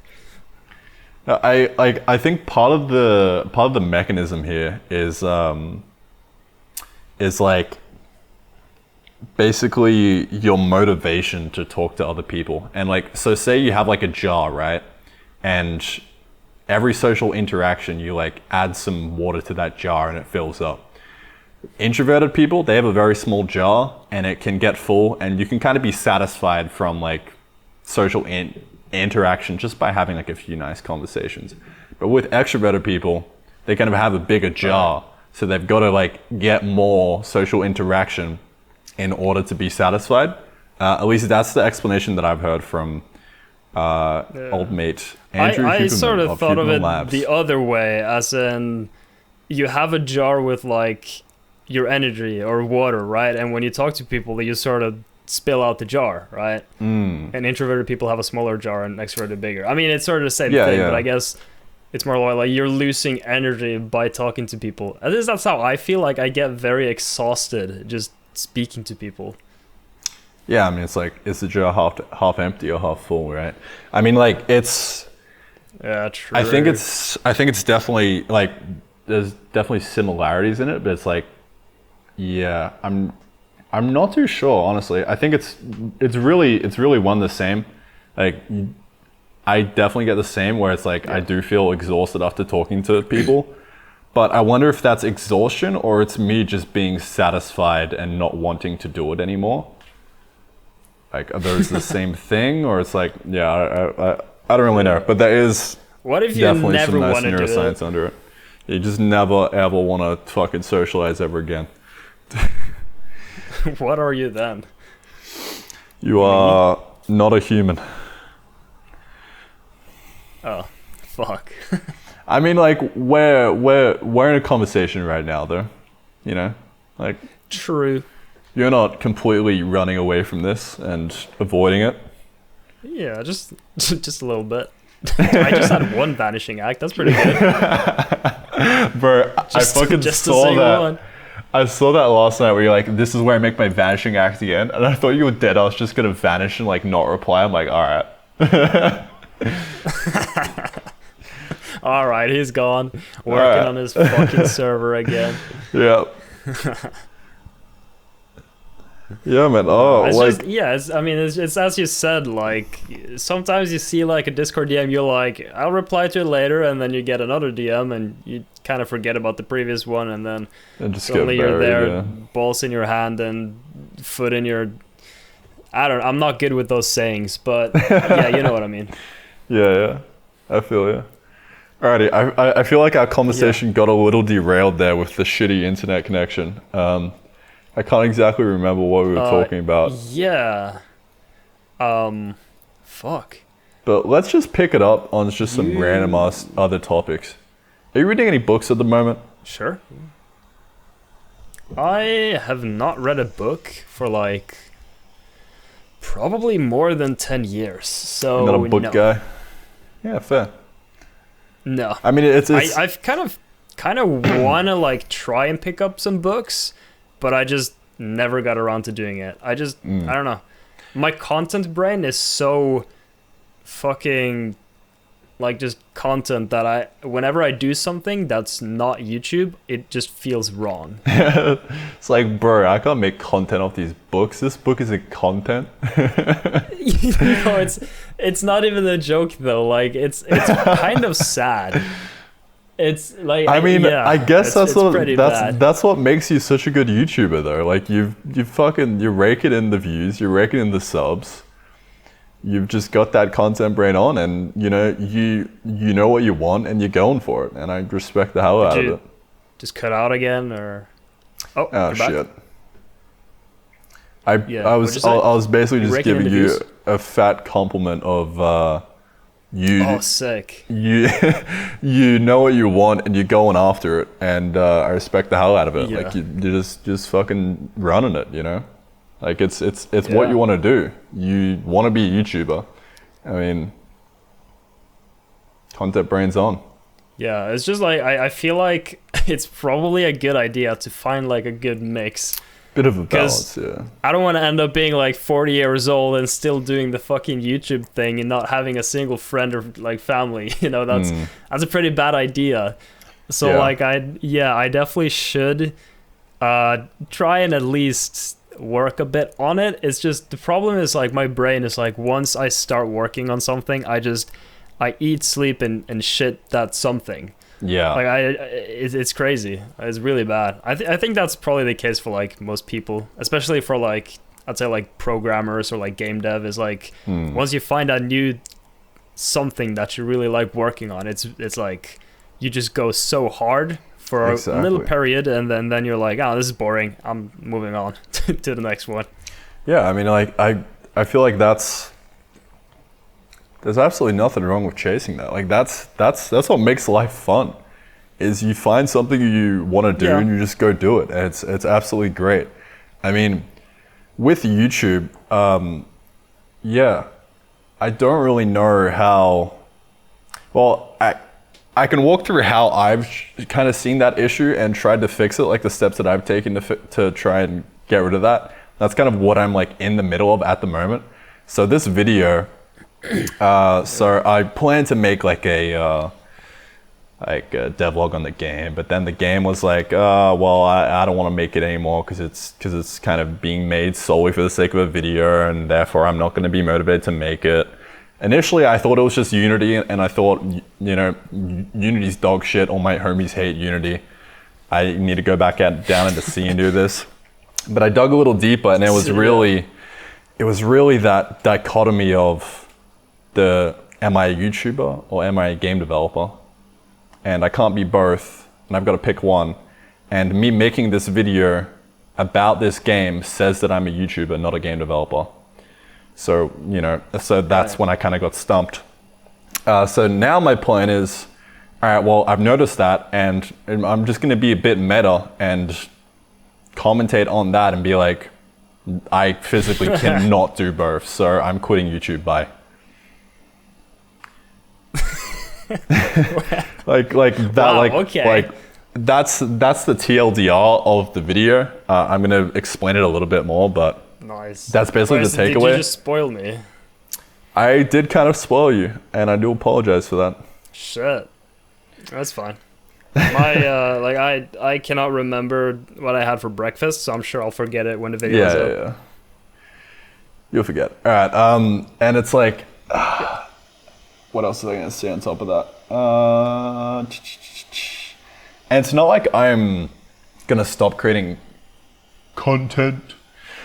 Like I'm still doing the weekly changelog, and all the games that I make, like I'm still gonna go over the process in that changelog and all that kind of stuff. So if you really want to follow me, you can follow the changelogs. But I'm just done with making devlogs. Like it's I cannot see them having a place in my life anymore.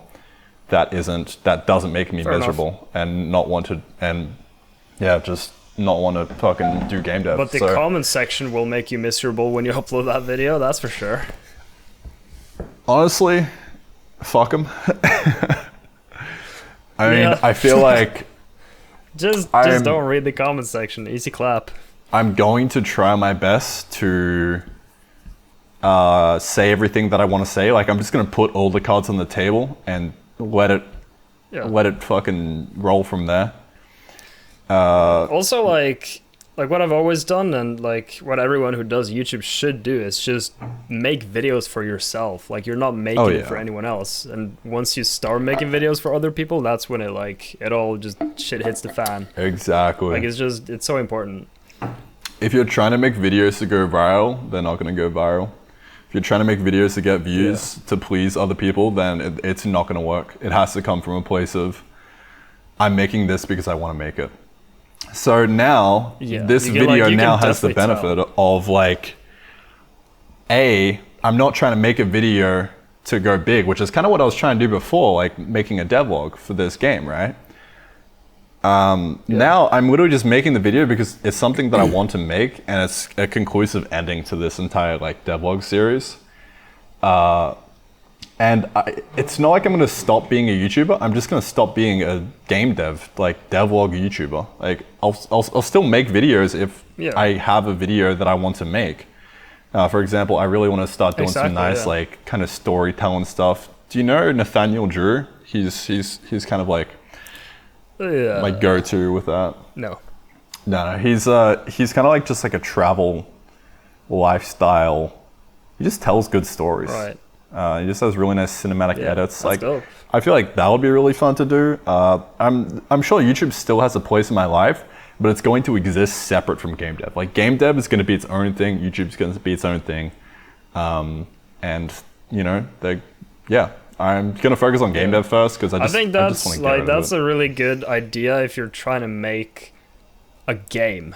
Yeah. Like just making a game to make a game. Then YouTube is really hard to do, like to just make devlogs about the game.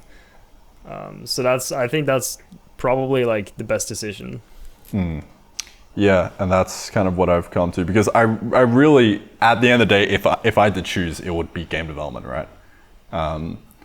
Right. So that's kind of what I want to go down, and I ultimately want to make this Untitled dream game a reality, and that's also why I've put it on pause. I put it on pause because I can't make that up front. I have to split it up into smaller chunks and ship small games and like get used to the shipping process. And like ship it into small pieces, because like I'm like you can tell, like this game itself, tree chopping, base building, that's also going to be in the dream game eventually. So I'm not really not working on it. Yeah, I mean, I'm just doing it in small chunks. Yeah, like it's sort of like the same thing with me, right? Like when I first started working on like Unity, it was like I made like Carlson, right? That was just like, it was horrible. It was so bad. But like I've made so many games now and I've learned so much. If I were to make Carlson now, it would be so much better, right? Yeah. Only problem now is I'm kind of stuck in this. I mean, I made a video on Dani too, so it's But like, I mean, I feel like when you just ship smaller games, those, you know, like a lot of people say my games are similar, and it's because I'm reusing some things that I've learned in the past in the new games, and you're sort of building this bigger and bigger thing. Yeah. Right? And I guess that's sort of what you're talking about, right? Like you ship many small games and then eventually you build it into like this dream project or this big thing. And I think for me that's going to be Carlson, right? And the same for you with your dream thing. Because like now I know so much more than I did back then. That would speed up the process. That would, you know, make it more fun and all of these things. So like, even though people will shit on you for, oh, he's not working on Carlson, he's just making all these stupid games. It's kind of part of the process. And I think, you know, that's important to make, because Carlson is my dream game. So I want to make it as good as possible. And making like all these stupid random games is part of it. Like, I mean, you're just collecting all the little fucking infinity stones, like server tech. Exactly. Or you 3D modeling, just like you're just going ham. Muck was probably my favorite one that you've done so far, because I'm such a sucker for the kind of like survival genre. I mean, it was quite survival is just quite beautiful. Fun as fuck. It's so much fun, dude. Yeah. But yeah, I think that's definitely the way to go. Like, you cannot, as a beginner game developer, start out making your dream game. Like, yes, you can start out doing it and then realize quickly that it's not going to get anywhere, or it'll take 2 decades. You've got to put it on hold and do small projects first, because otherwise, I have this like idea of scope ceiling, and the scope ceiling is realistically the game. Like, you can only make a game with the scope as high as your current scope ceiling, and when you're starting out, that's low as shit. So you've got to make like a very small game. But each game kind of like builds that ceiling, right? And that's what you're trying to do with each game, is progressively get better and better and better, so you can handle like the bigger scope. Like, that's very true, but I think the problem is when your scope has become really like big or high. I feel like for me, I've gone past like just Unity and single player. Like, I feel like I can do pretty much anything I would want to in Unity with like single player stuff. So for me, like doing those kind of things, like I talked about the project, the single player game that I've been working on for like a year now, that I've just been on and off and I haven't been able to do it. It's because when your ceiling is like too high and you're trying to do something that's way below that ceiling, it's just fucking boring. Yeah, and you can't that's do a good point. And I'm at that point now, and that's why I'm constantly pushing the ceiling higher and higher, And when I try and do something that's below the ceiling, it's so boring. But when I'm trying to like do all this stupid ass networking that I absolutely hate, but I also love, it's like it's so much fun because you're challenging yourself so much. But that's the problem with the ceiling, because then when you're finally done and your ceiling is fucking on top of the world, right? You're like, okay, now I'm gonna make my dream game. But then it's so boring because it's so easy and there's no challenges. I mean, like to be fair, probably then your why dream game I can got grow with stuck the ceiling. on like Carlson.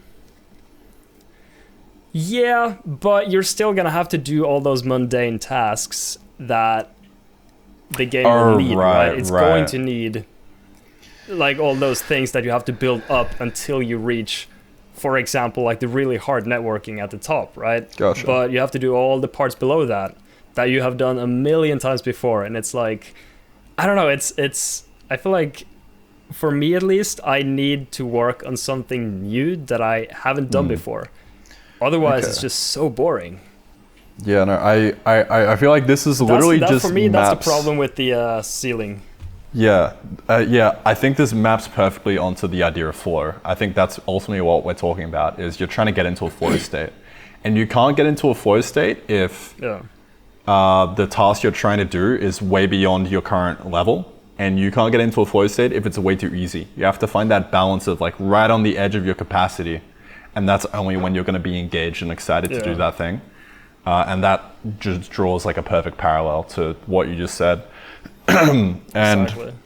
I think the solution here, at least for me, is going to come from Telescope. Is whenever I'm making these small games, I'm also like putting them out into separate modules, like these like Lego kind of like bricks, right? So for example, if I do physics, I can just put that into a brick and I don't have to redo it again. I can just have that brick and I can reuse the brick because they're all kind of composable and they're modules, right?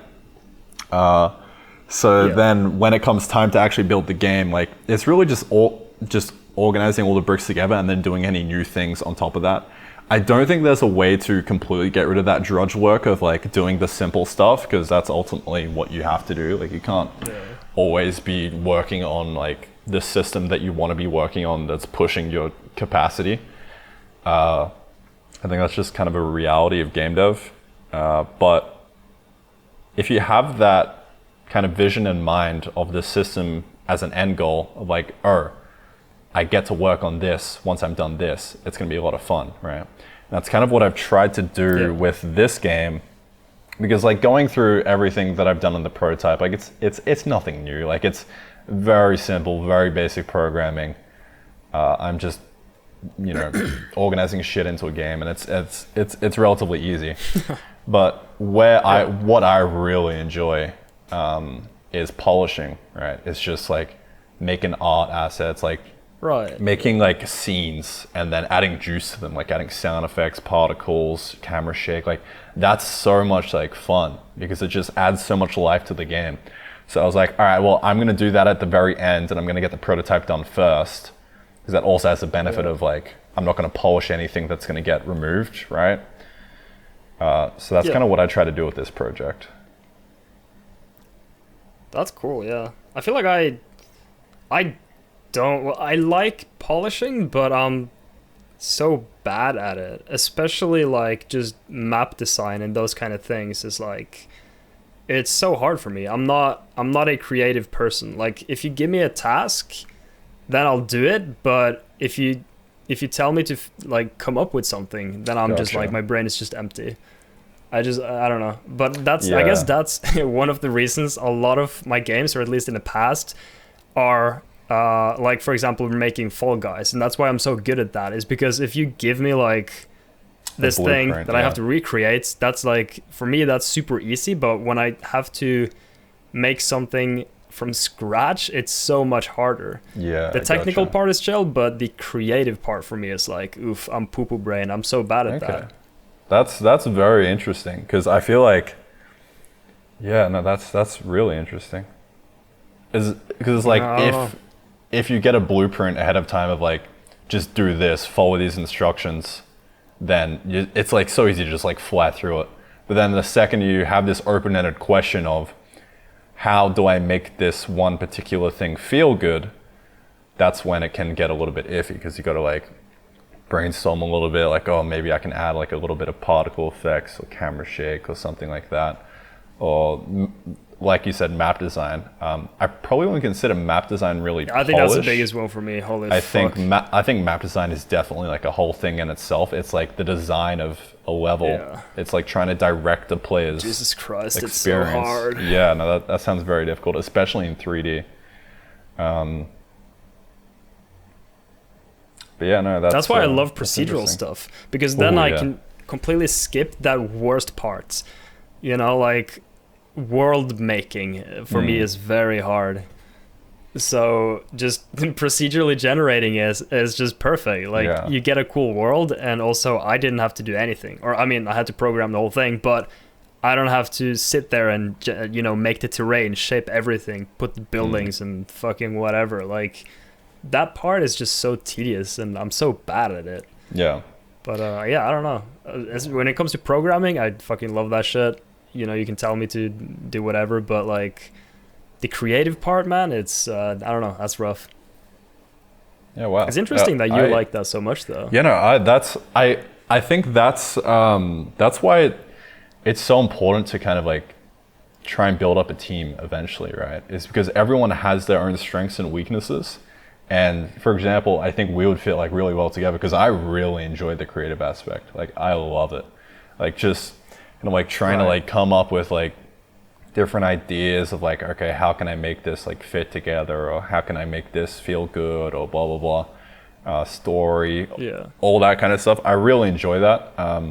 Probably because it's like, it's me just sitting there thinking instead of doing anything. I think that's maybe why I enjoy it so much. Yeah. And then when it comes time to like actually do something, that's kind of like where I struggle a bit. It's like, oh, I gotta actually get going now. I can't just sit here and think the entire game up, you know. So yeah, no, that's really interesting. It's everyone's got their own strengths and weaknesses, I guess, and people are different. That's crazy. It's crazy how that works. Yeah, it's crazy how we're not all the same. Yeah, insane. Definitely. Alrighty. Well, what else we got in here? What goes into making a Dani video? Like, when you first come up with the idea, how does that process work? You just like see something cool, you're like, all right, time to redo that, and then you just go. I think I'd say 99. Actually, like every single time, it's me laying in bed, and then just because that, I guess that's the only time that I really think. Like as I said, like I have the fucking content brain. If I'm not working on content, then you know, I have to work on content like constantly. Yeah. And I think about content like all the time, right? So when I'm in bed, that's the only time that I'm like thinking about stuff, and then the ideas just suddenly just pop into my head, and I'm like, shit, I'm going to make muck. And then I wake up the next day and I just get to work. And then I guess like yeah, I mean, I just kind of have like a script, and then as I go, I just write down the ideas and the, you know, the skits and the bits and whatever, and then yeah, I guess I form the video as I make the game, like in my head, try and create the storyline that I talked about earlier, how you want to make like a journey throughout the video to make it more interesting and engaging, I guess. But yeah, like it generally just starts with me laying in bed, and I'm like, shit, I should make like a first-person shooter, or I should make a survival game, and then yeah, I just get to work. Hell yeah. Pretty much. So when you're going about development, do you try and record things as you're going, or do you just like write it down and be like, I'll come back to that and document it later, or something like that?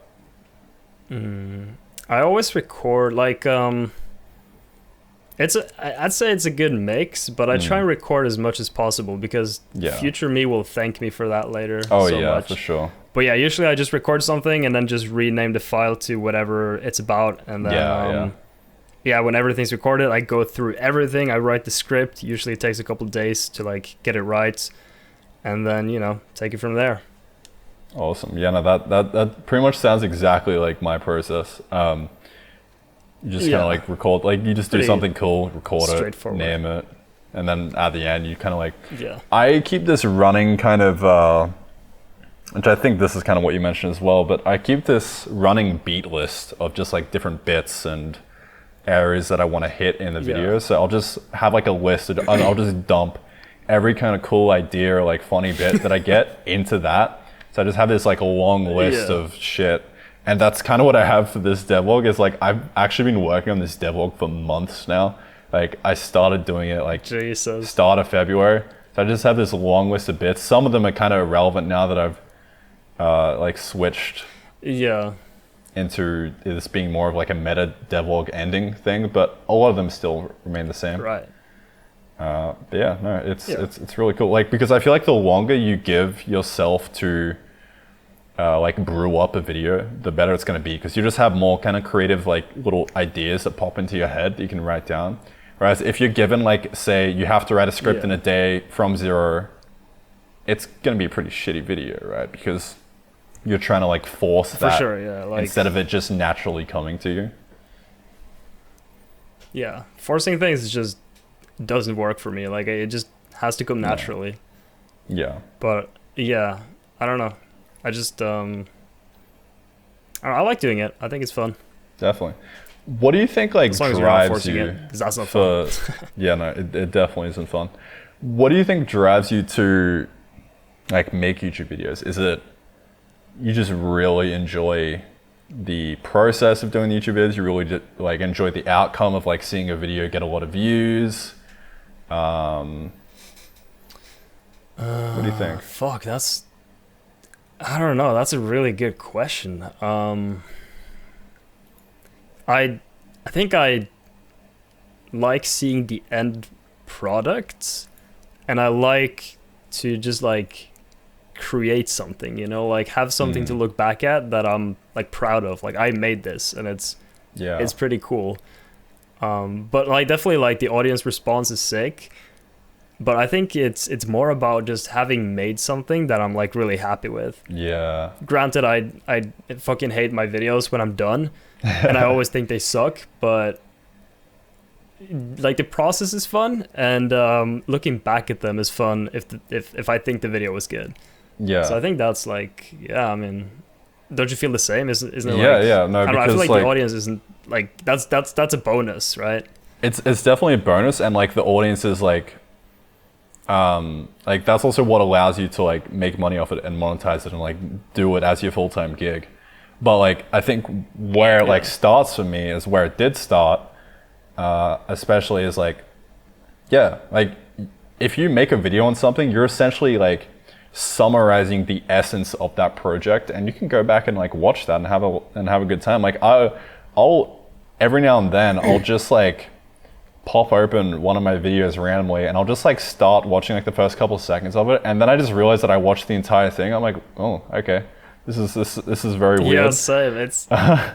It's like a nostalgic kind. It's just fun to like. And I just imagine in a few years how much fun it's gonna be to like look back at that and be like, fuck, that was cool. It's like a photograph. It's like an archive, but like video. Yeah, video archive, like a snapshot in time. It's like a photograph, but it's moving. It's a video. It's crazy. It's crazy how that works. No way, bro. Yeah, it's insane, man. Randy 2022. It's like a photograph, but it's a video. It's nice. Fucking stupid. All right. How do you keep the bills paid? I mean, let's talk shopping. YouTube. So like, is it? I mean, hey, because you don't do much sponsors nowadays. Is it just ad rev? No, it's all ad rev. Yeah, I used to do sponsors because I needed them, but I don't like. I think I've only done 2 sponsors. That was back when I didn't get that many views. But then I made like Carlson 3D, and then once you start getting millions of views on every video, you just don't need sponsors anymore. Yeah. So exactly. Yeah, it's like at the same time, yes, you could optimize the shit out of that and like throw sponsors on there and like just rake in 100K per sponsor. But it's like, if you don't need the money, like why, And it's like, I don't know. There's also like a whole nother element. I'm such a sponsors. perfectionist. Yeah. Yeah, like a sponsor's like a blight on the video. If I put a sponsor in my video, the video is just like it's poisoned. It's I don't know. I feel so just bad about it. Like I don't really mind when I see it in other videos because you literally just skip 1 or 2 minutes in a video. It's not even like a problem at all. But my content brain is like, no, you're gonna lose 2 minutes of retention. This is really bad, and the video is now shit. So like, that's like the main reason that I do it. And I don't really care for money.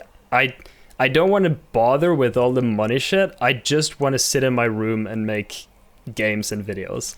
Like that's it. Like all the taxes and all that bullshit. It's so annoying. It's so annoying. I hate it. But I'm very lucky though. Like I make a lot of money, like a lot. So like I'm good. I'm set for many years. But that's beautiful. I just want to make games. Like that's all. At the end of the day, that's all that really matters. I feel the exact same way. I only do sponsors when I need to do sponsors. So that's totally reasonable. Like, yeah. Yeah. And definitely more recently, I've definitely just taken a completely anti-sponsor stance because they do not make sense. Like, if you think about it, those sponsors, they're giving you the money. They wouldn't be giving you money if they weren't getting that money back somehow, right? And it's like, what if you just become your own sponsor and sell your own stuff? So you just be like, yo, boys, if you want to support what I do, just buy me a coffee or something like that, if you'd like. Exactly, yeah. Then you'll get the exact same return from that as a sponsor, if not even more, because it's like, you get that added bonus of building like a really tight community of like people who really just enjoy your stuff and that you can kind of like go to and just talk to and just kind of like bounce ideas off of and all that kind of stuff. Like you build a community. Yeah. And it's like when you're just sponsors are like it's just like a fucking, it just bleeds attention, and but it's like it's weird. Yeah. It's very like sponsors are super shitty. Like the way they're doing it, like with most YouTubers now, is these agencies. There's so many fucking agencies, and they will send you like these offers, or like they ask you to send them offers. Yeah, of course. So they can like lowball you so hard, but they will scam people out of their goddamn minds. It's actually insane. Yeah. Like these people are sending emails to everybody, and then they will say like, hey, well, you should do a sponsorship with Raid Shadow Legends. And then, we'll give you 10K for this sponsorship. And then they go to Raid and they get like 100K. Oh, yeah. And then they give you 10K. Yeah. And they're sitting there with 90K. And I'm not even joking. That's literally how bad it is. Like, it's fucking ridiculous. That's actually insane. And if you also look at it from the perspective of, okay, Raid Shadow, they're paying 100K. They must be getting that 100K back. If you think about like, by doing a Raid Shadow Legends sponsorship, you are essentially marching helpless whales off to their financial ruin. Like, yeah, I mean, like, that's what it is. And that just cannot feel good, right? And that's kind of why I try to create an alter ego to like shoulder that burden of like, I'm not a shill, he's a shill, like it just just to try and fucking sleep at night, because if you think about it too hard, it's like they've got to be getting that money back somehow, and it's like there's some people watching this video who are going to go download Raid Shadow Legends and play the game and spend money on just a fuckload of money on microtransactions. That's where the whole like idea of the whale comes from. Stupid. Yeah, dude. Yeah. Free to play in itself is just horrible, and it's just getting worse and worse nowadays, especially with Genshin Impact. It's like kind of passable almost. Like Raid, that was kind of a joke. You can fucking press a button and the game can play itself, right? It's to most people, it's very clearly a shitty game that's just a cash grab to like milk you of your money. But some people do actually go and play it and all that kind of stuff. And then with Genshin Impact, that just raises the bar even higher. And it's like, my friend was playing Genshin Impact at one point, and I was even thinking about fucking booting it up for a hot second. But I was like, nah, this is very clearly just like, still, you're just trying to milk me of everything I have, right? I'm gonna go play Minecraft. Fuck you. Yeah. So speedruns of Minecraft. yeah.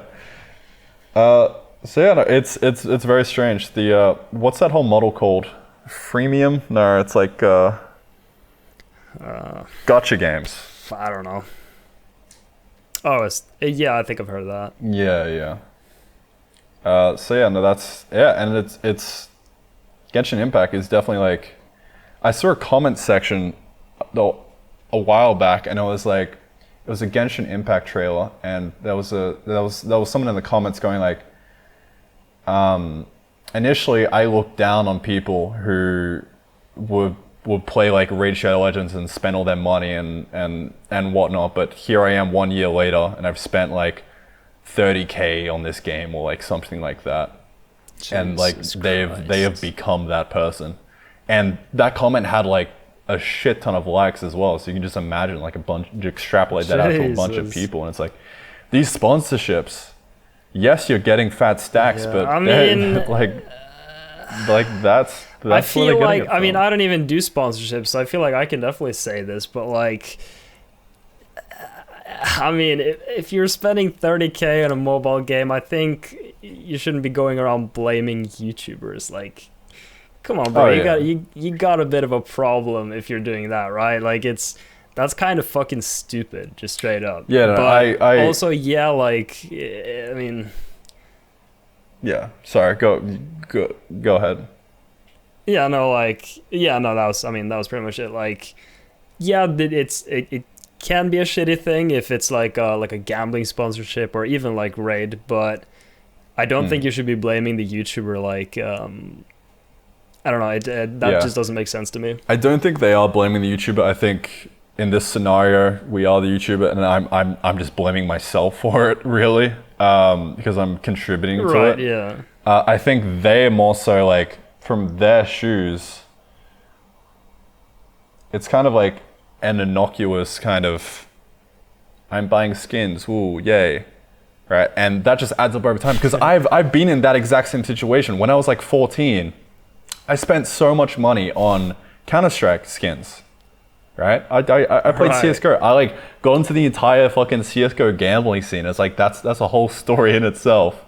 But like, yeah, I probably spent like, as a kid, $800 on CSGO skins. And as a kid, that's a lot of fucking money. Where'd you get that money from? 14 years old. Like, it was crazy. It was just like, it just added up. Like, I would buy keys to unlock crates, the loot crates. It's like, it's so fucked. Right, yeah. Like, it's so easily. It's really fucked up. If you are embedded in a game and you enjoy that game, and you're like, ooh, this guy's a shiny skin. I want shiny skin.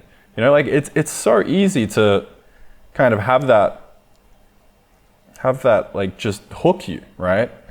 And I don't blame. I think it's like, I don't really blame the whales for spending all that money, because it just gets siphoned from them, you know.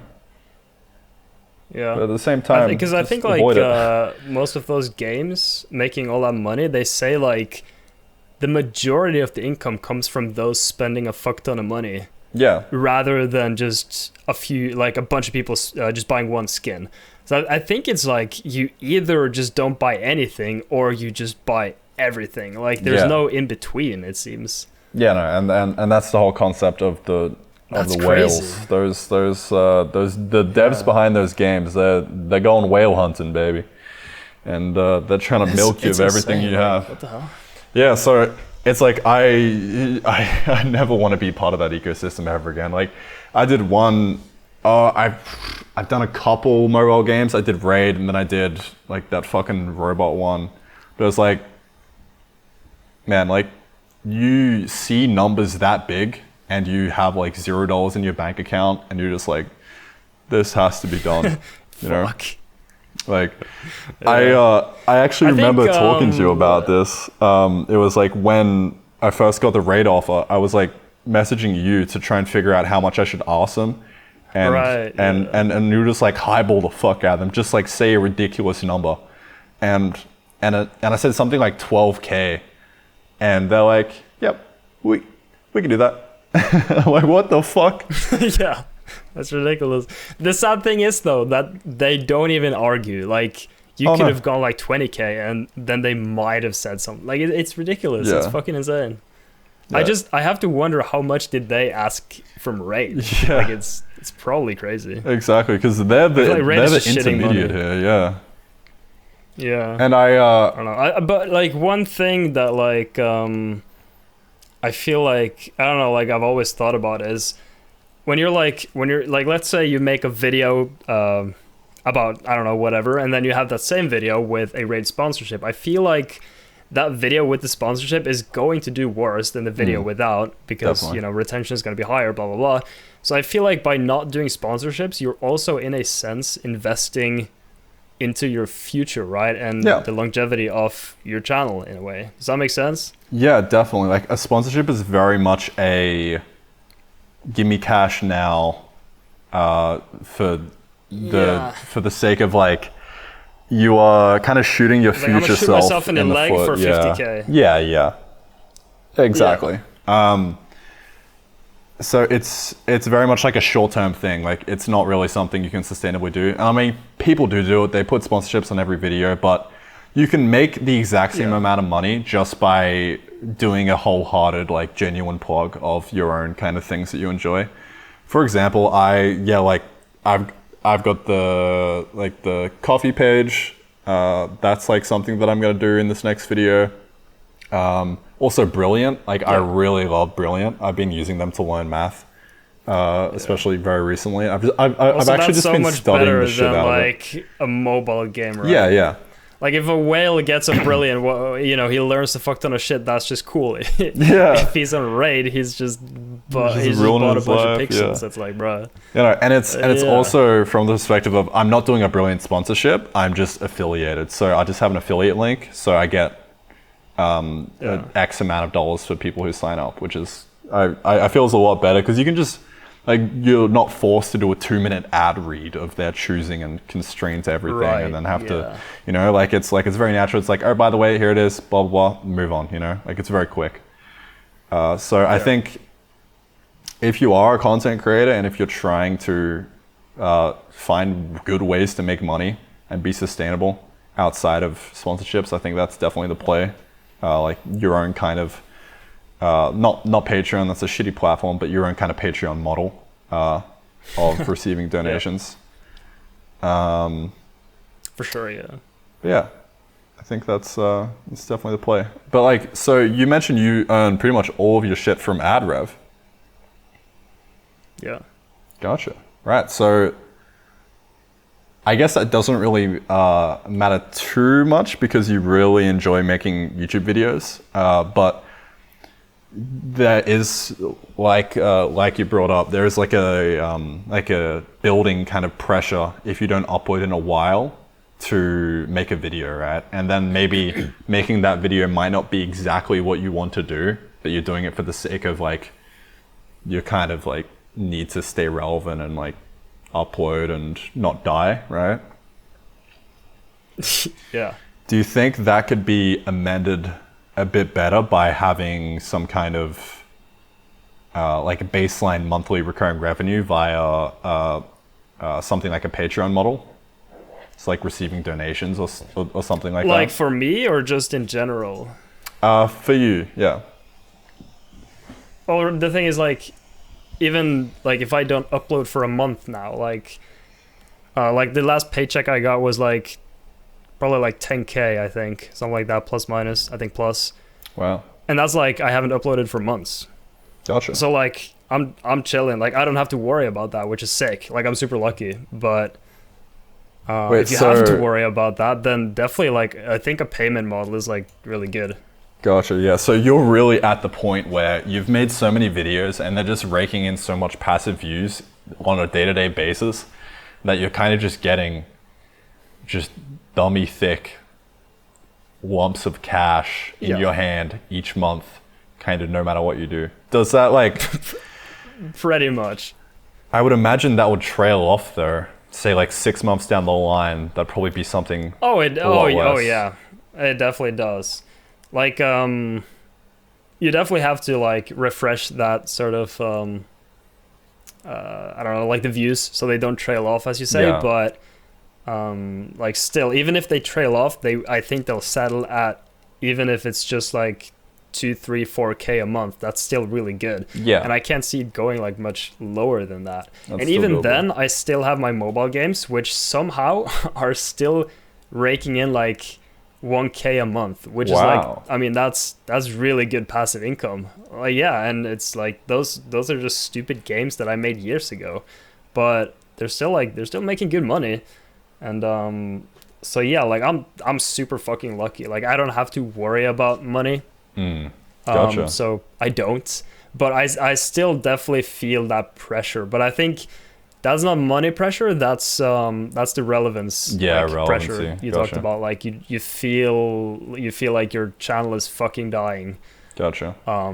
Which Yeah. sucks. But for me, that's not happened yet. And then you look at motherfuckers like Michael Reeves, right? Uploads Literally. like doesn't upload for a year, but still relevant as fuck. Which Yeah. is good to see. That's reassuring, right? Because then Yeah. you're like, okay, like it might not be that bad to put more time into a video and not try to rush it, because I hate rushing videos. It's so bad. I honestly think that is just purely a psychological thing of like relevancy, because yeah, like you said, just look at Michael Reeves. Like, Oh yeah, you really can take any amount of break, and as long as you and just Yeah. upload again, and you'll be more than fine. Like the YouTube algorithm will shill your content if it's good, right? yeah. I think that's pretty much. If your content is like as good as someone like Michael Reeves, you will always get the views. I think. Yeah. I'm a strong believer in like hard work, but maybe I'm just optimistic. I don't know. Definitely. I think it's a mix of like hard work and striking the right type of content that people want to see. Because it's like you can work as hard as you want on something that nobody cares about, and it's just not going to work, right? But then on the flip side, if you're working solely to make content that people care about, it's also just not going to work because your heart's not going to be in it. So it's like you kind of have to find that overlap of, it's called like ikigai, and there's like the 4 kind of overlapping Venn diagrams of like, what does the world want? What do you love doing? What are you good at? I feel like I've what can seen you you get paid post for? that on Twitter or like talk about it on stream or something. 'Cause, Maybe, yeah. That sounds too familiar. Yeah, no, that's it's I think it's like a Japanese concept, but yeah, it's quite interesting, and it's like you can't really just do shit because you want. I mean, yeah, I don't know. This is kind of something I struggle with. It's like I want to just go off and do my own thing without a care in the world, and that's kind of what I'm actually going to start doing now, Right. especially after this video. Like this video is very much me like putting my foot down, planting the flag, like drawing the boundaries, putting all the cards down the table and being like, if you want to come follow this journey, you can, and you can follow the change logs on a weekly basis or whatever and just see what I'm doing, or if you want to support me, you can. But it's like, I'm literally just going to go do what I want to do, right? And that just so happens that it's like it that's is mad going to be game respect. dev. Yeah, I mean, like that's kind of the conclusion I've come to after being in the desert for a couple months. It's like, why am I You gonna have do a lot shit? of time to think in the desert. Yeah, I have a lot of time to think. Like, why would I do something that I don't want to do? You know. Yeah.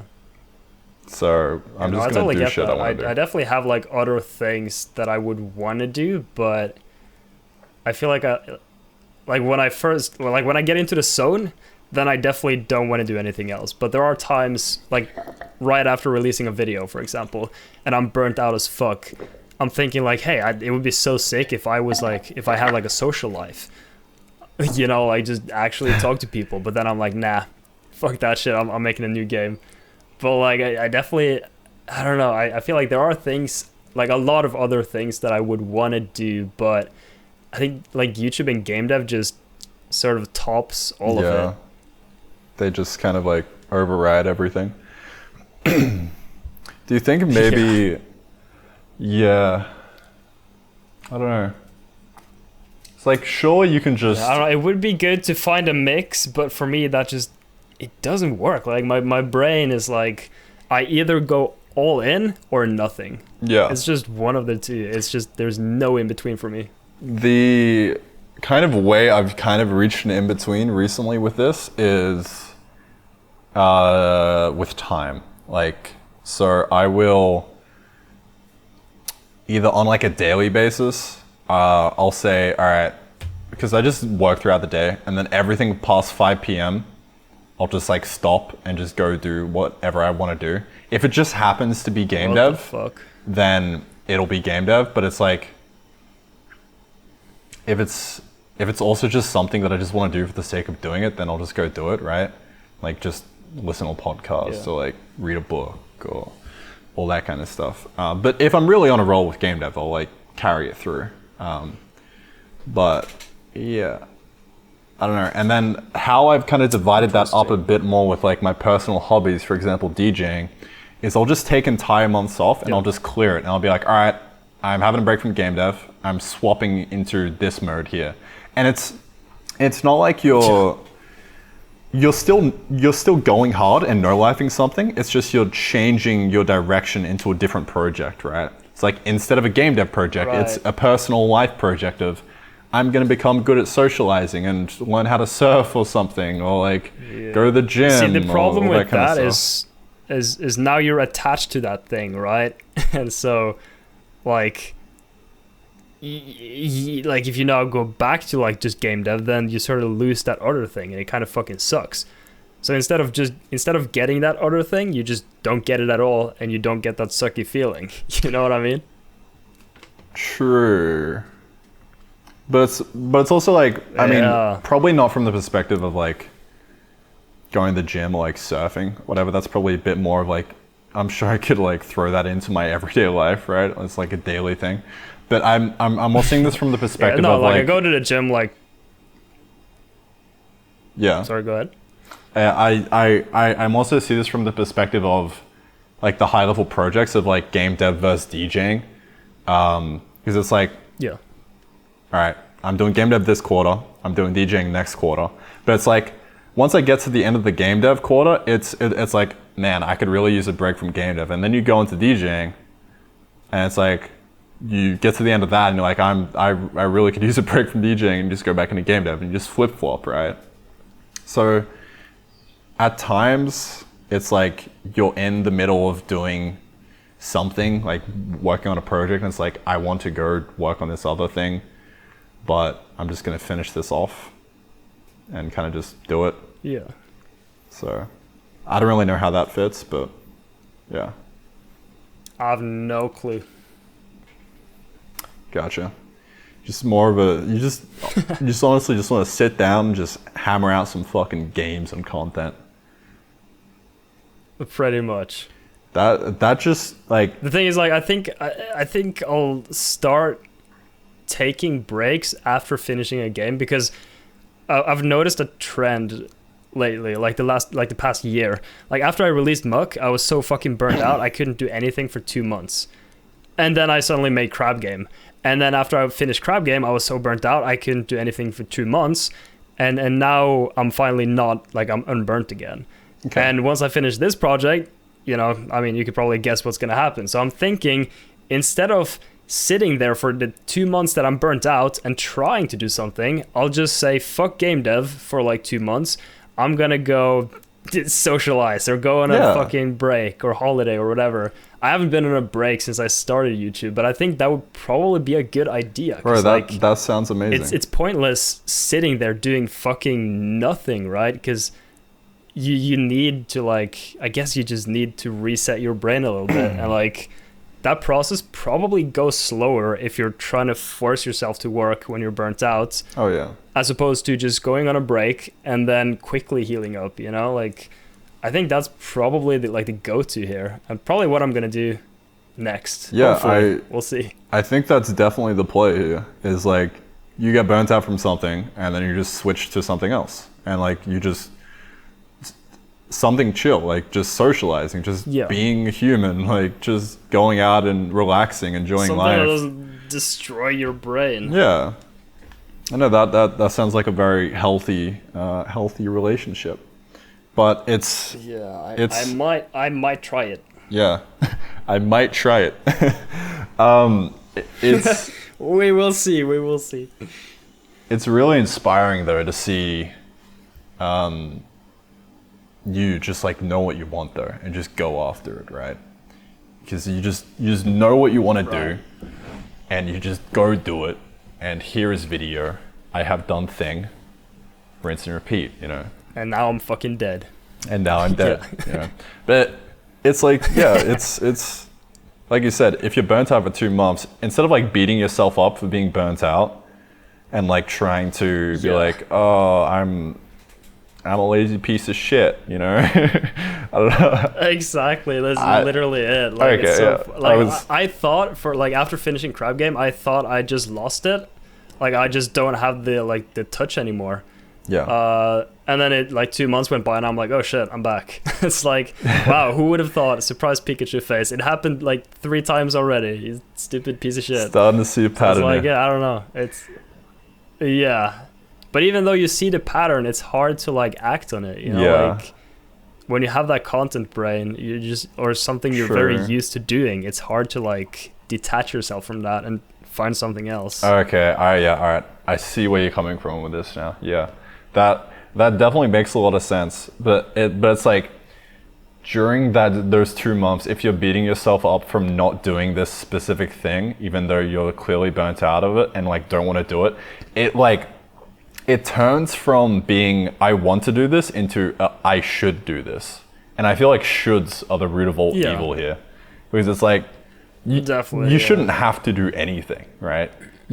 Only do shit that you want to do, right? And if you don't want to do something, like maybe yes, you do want to do it, but you're feeling like burnt out and you're kind of beating yourself up a little bit, like that's probably not really a want. It's more of like a should, right? It's like I kind of feel like a lazy piece of shit not doing this, and like the like the reason I say that is because I mean I was gonna ask if that's how you feel, but like that's exactly how I feel, right?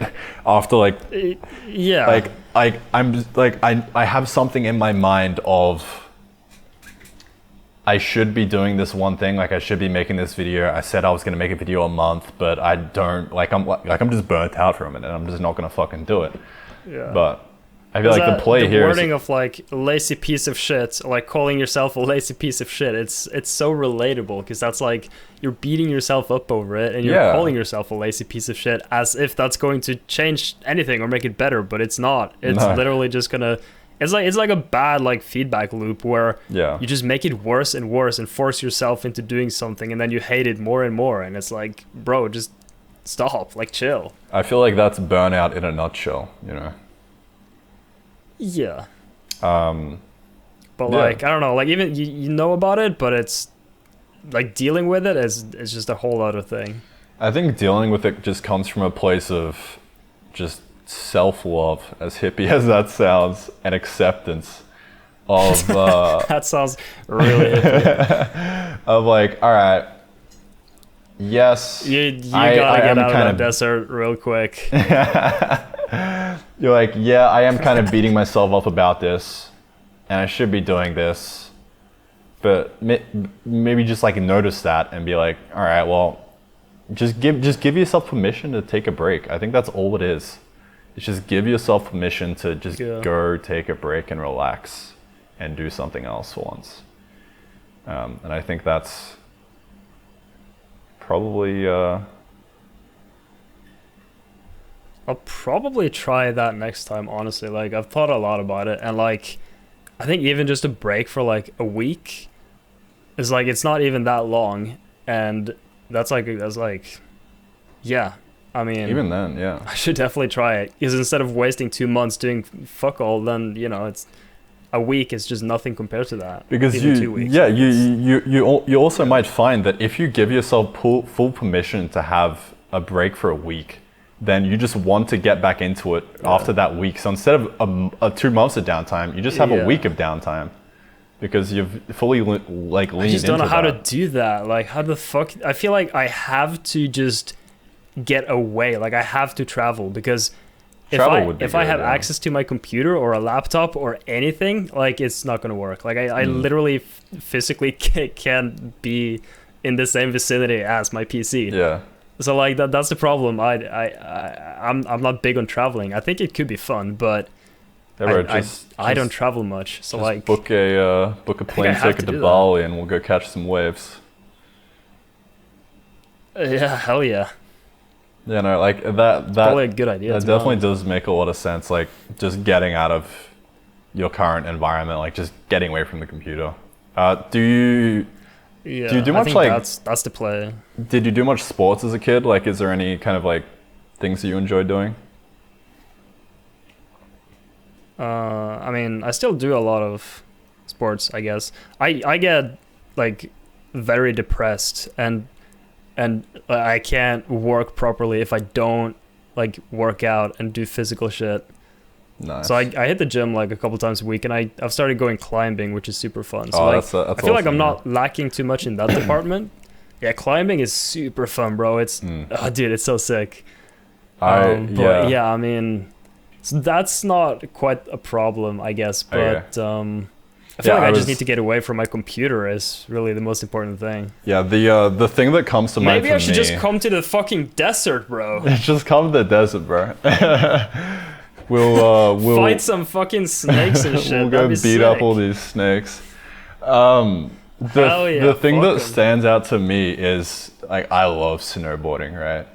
I would love to just like go on a holiday, just like a fucking nice snowy log cabin, and just snowboard for like a fucking month straight. You know, how cool would that be? Yeah. It's actually snowboarding is so much fun. Yeah, well, I guess you're a I was skiing back in the day, but then I swapped to snowboard. But yeah, I was born with skis, I guess. But I tried snowboarding, and it's amazing. Yeah. It's so good. Oh yeah, it's so much fucking fun. There's a bit of a learning curve to it, but I like. The first time I like put a snowboard on, like the first day I was so stubborn. I was like, yeah, I'm gonna be so fucking good at this. I'm just gonna be a natural, you know, and just fucking rip it. And it's just like the entire day I just spent on my ass and just so like just bruised everywhere. So then the next day, the first time it was like, oh sorry. No, and then the next day was like a bit of a wake up call, and I just got a coach and fucking like it was great from there. But yeah, go ahead. Oh really? Nice. Yeah. The first time I went snowboarding, I broke my arm, so I feel like you're probably doing better than me. Oh Jesus. Yeah, we literally got to the top of the slope. Very first time I got my snowboard on, whatever. We're standing there just looking down, like ready to go, and then I sort of fall backwards, and I catch myself with my hands, and I didn't know any better. I hadn't go snowboarding before, but you're apparently never supposed to do that because I just broke my wrist like right off. Then we had to get like a snow scooter and just go all the way down and then go to the fucking hospital or whatever. It sucked. Fuck. It was terrible. But you still got back into snowboarding after that? That experience didn't permanently scar you? No. All right, good. I went right back but I did have my fucking wrist protectors this time. Man. My wrist is still fucked. It's like we went to the hospital like a year after or something like that, and then the doctor looked at it. He was like, "What the fuck? It's like 35 degrees off or something." I was like, okay. I mean, are you gonna do something about it? He was like, nah. So yeah, now I'm fucked. But gang shit. I'm thinking if I get like a surgery now, I can't do programming for so long. That's a terrible idea. So I'll rather just wait until I'm 40 and my wrists start hurting like hell, and then fix it, because then I'm probably done with the content anyway, right? So it's probably a 5-head idea. I feel like so many people have gone down that path before of like they just have like they just notice that they've got like something fucked up with their wrist and they just get like RSI or something and they just put it off and then just completely irreparably damage their entire hand and they can never program again. Oh, but yeah. No, like I'm fucked. Like it's very fucked. But yeah. it's just like worst comes to worst, you just type it on It's hand. fine. Yeah, that's what I'm thinking. Like type with my nose, even if I lose both my arms. Like exactly, yeah. That's actually a video idea I had a long time ago. Like making a game without my arms or anything. So I'd have to like figure out a way to do it. So if I have to find like just do some stupid shit and then maybe figure out like maybe do some text to speech stuff. Just or, learn like, to type know, with like, your toes. Be creative. Yeah. But I think someone did it actually. It's I'm pretty sure I saw someone do it like recently. It kind of sucks. Like my idea list is just like so many things have been taken because I spent so long making projects that once I'm done with something, like 10 of the ideas that I had are just taken by other people, and it's like, bruh, come on. All right, it's 3 a.m. So yeah, I feel like we should probably call it a pod. I was about to say, yeah, they've definitely been going for what, 2.5 hours so far. That's fucking solid. That just flew by. Jeez. The grind is real. Yeah, that was a good talk though. That was great. Definitely like just to wrap things up. Next project that you're done with, if you feel like having a little bit of a break, hit me up and we'll definitely just organize a trip somewhere.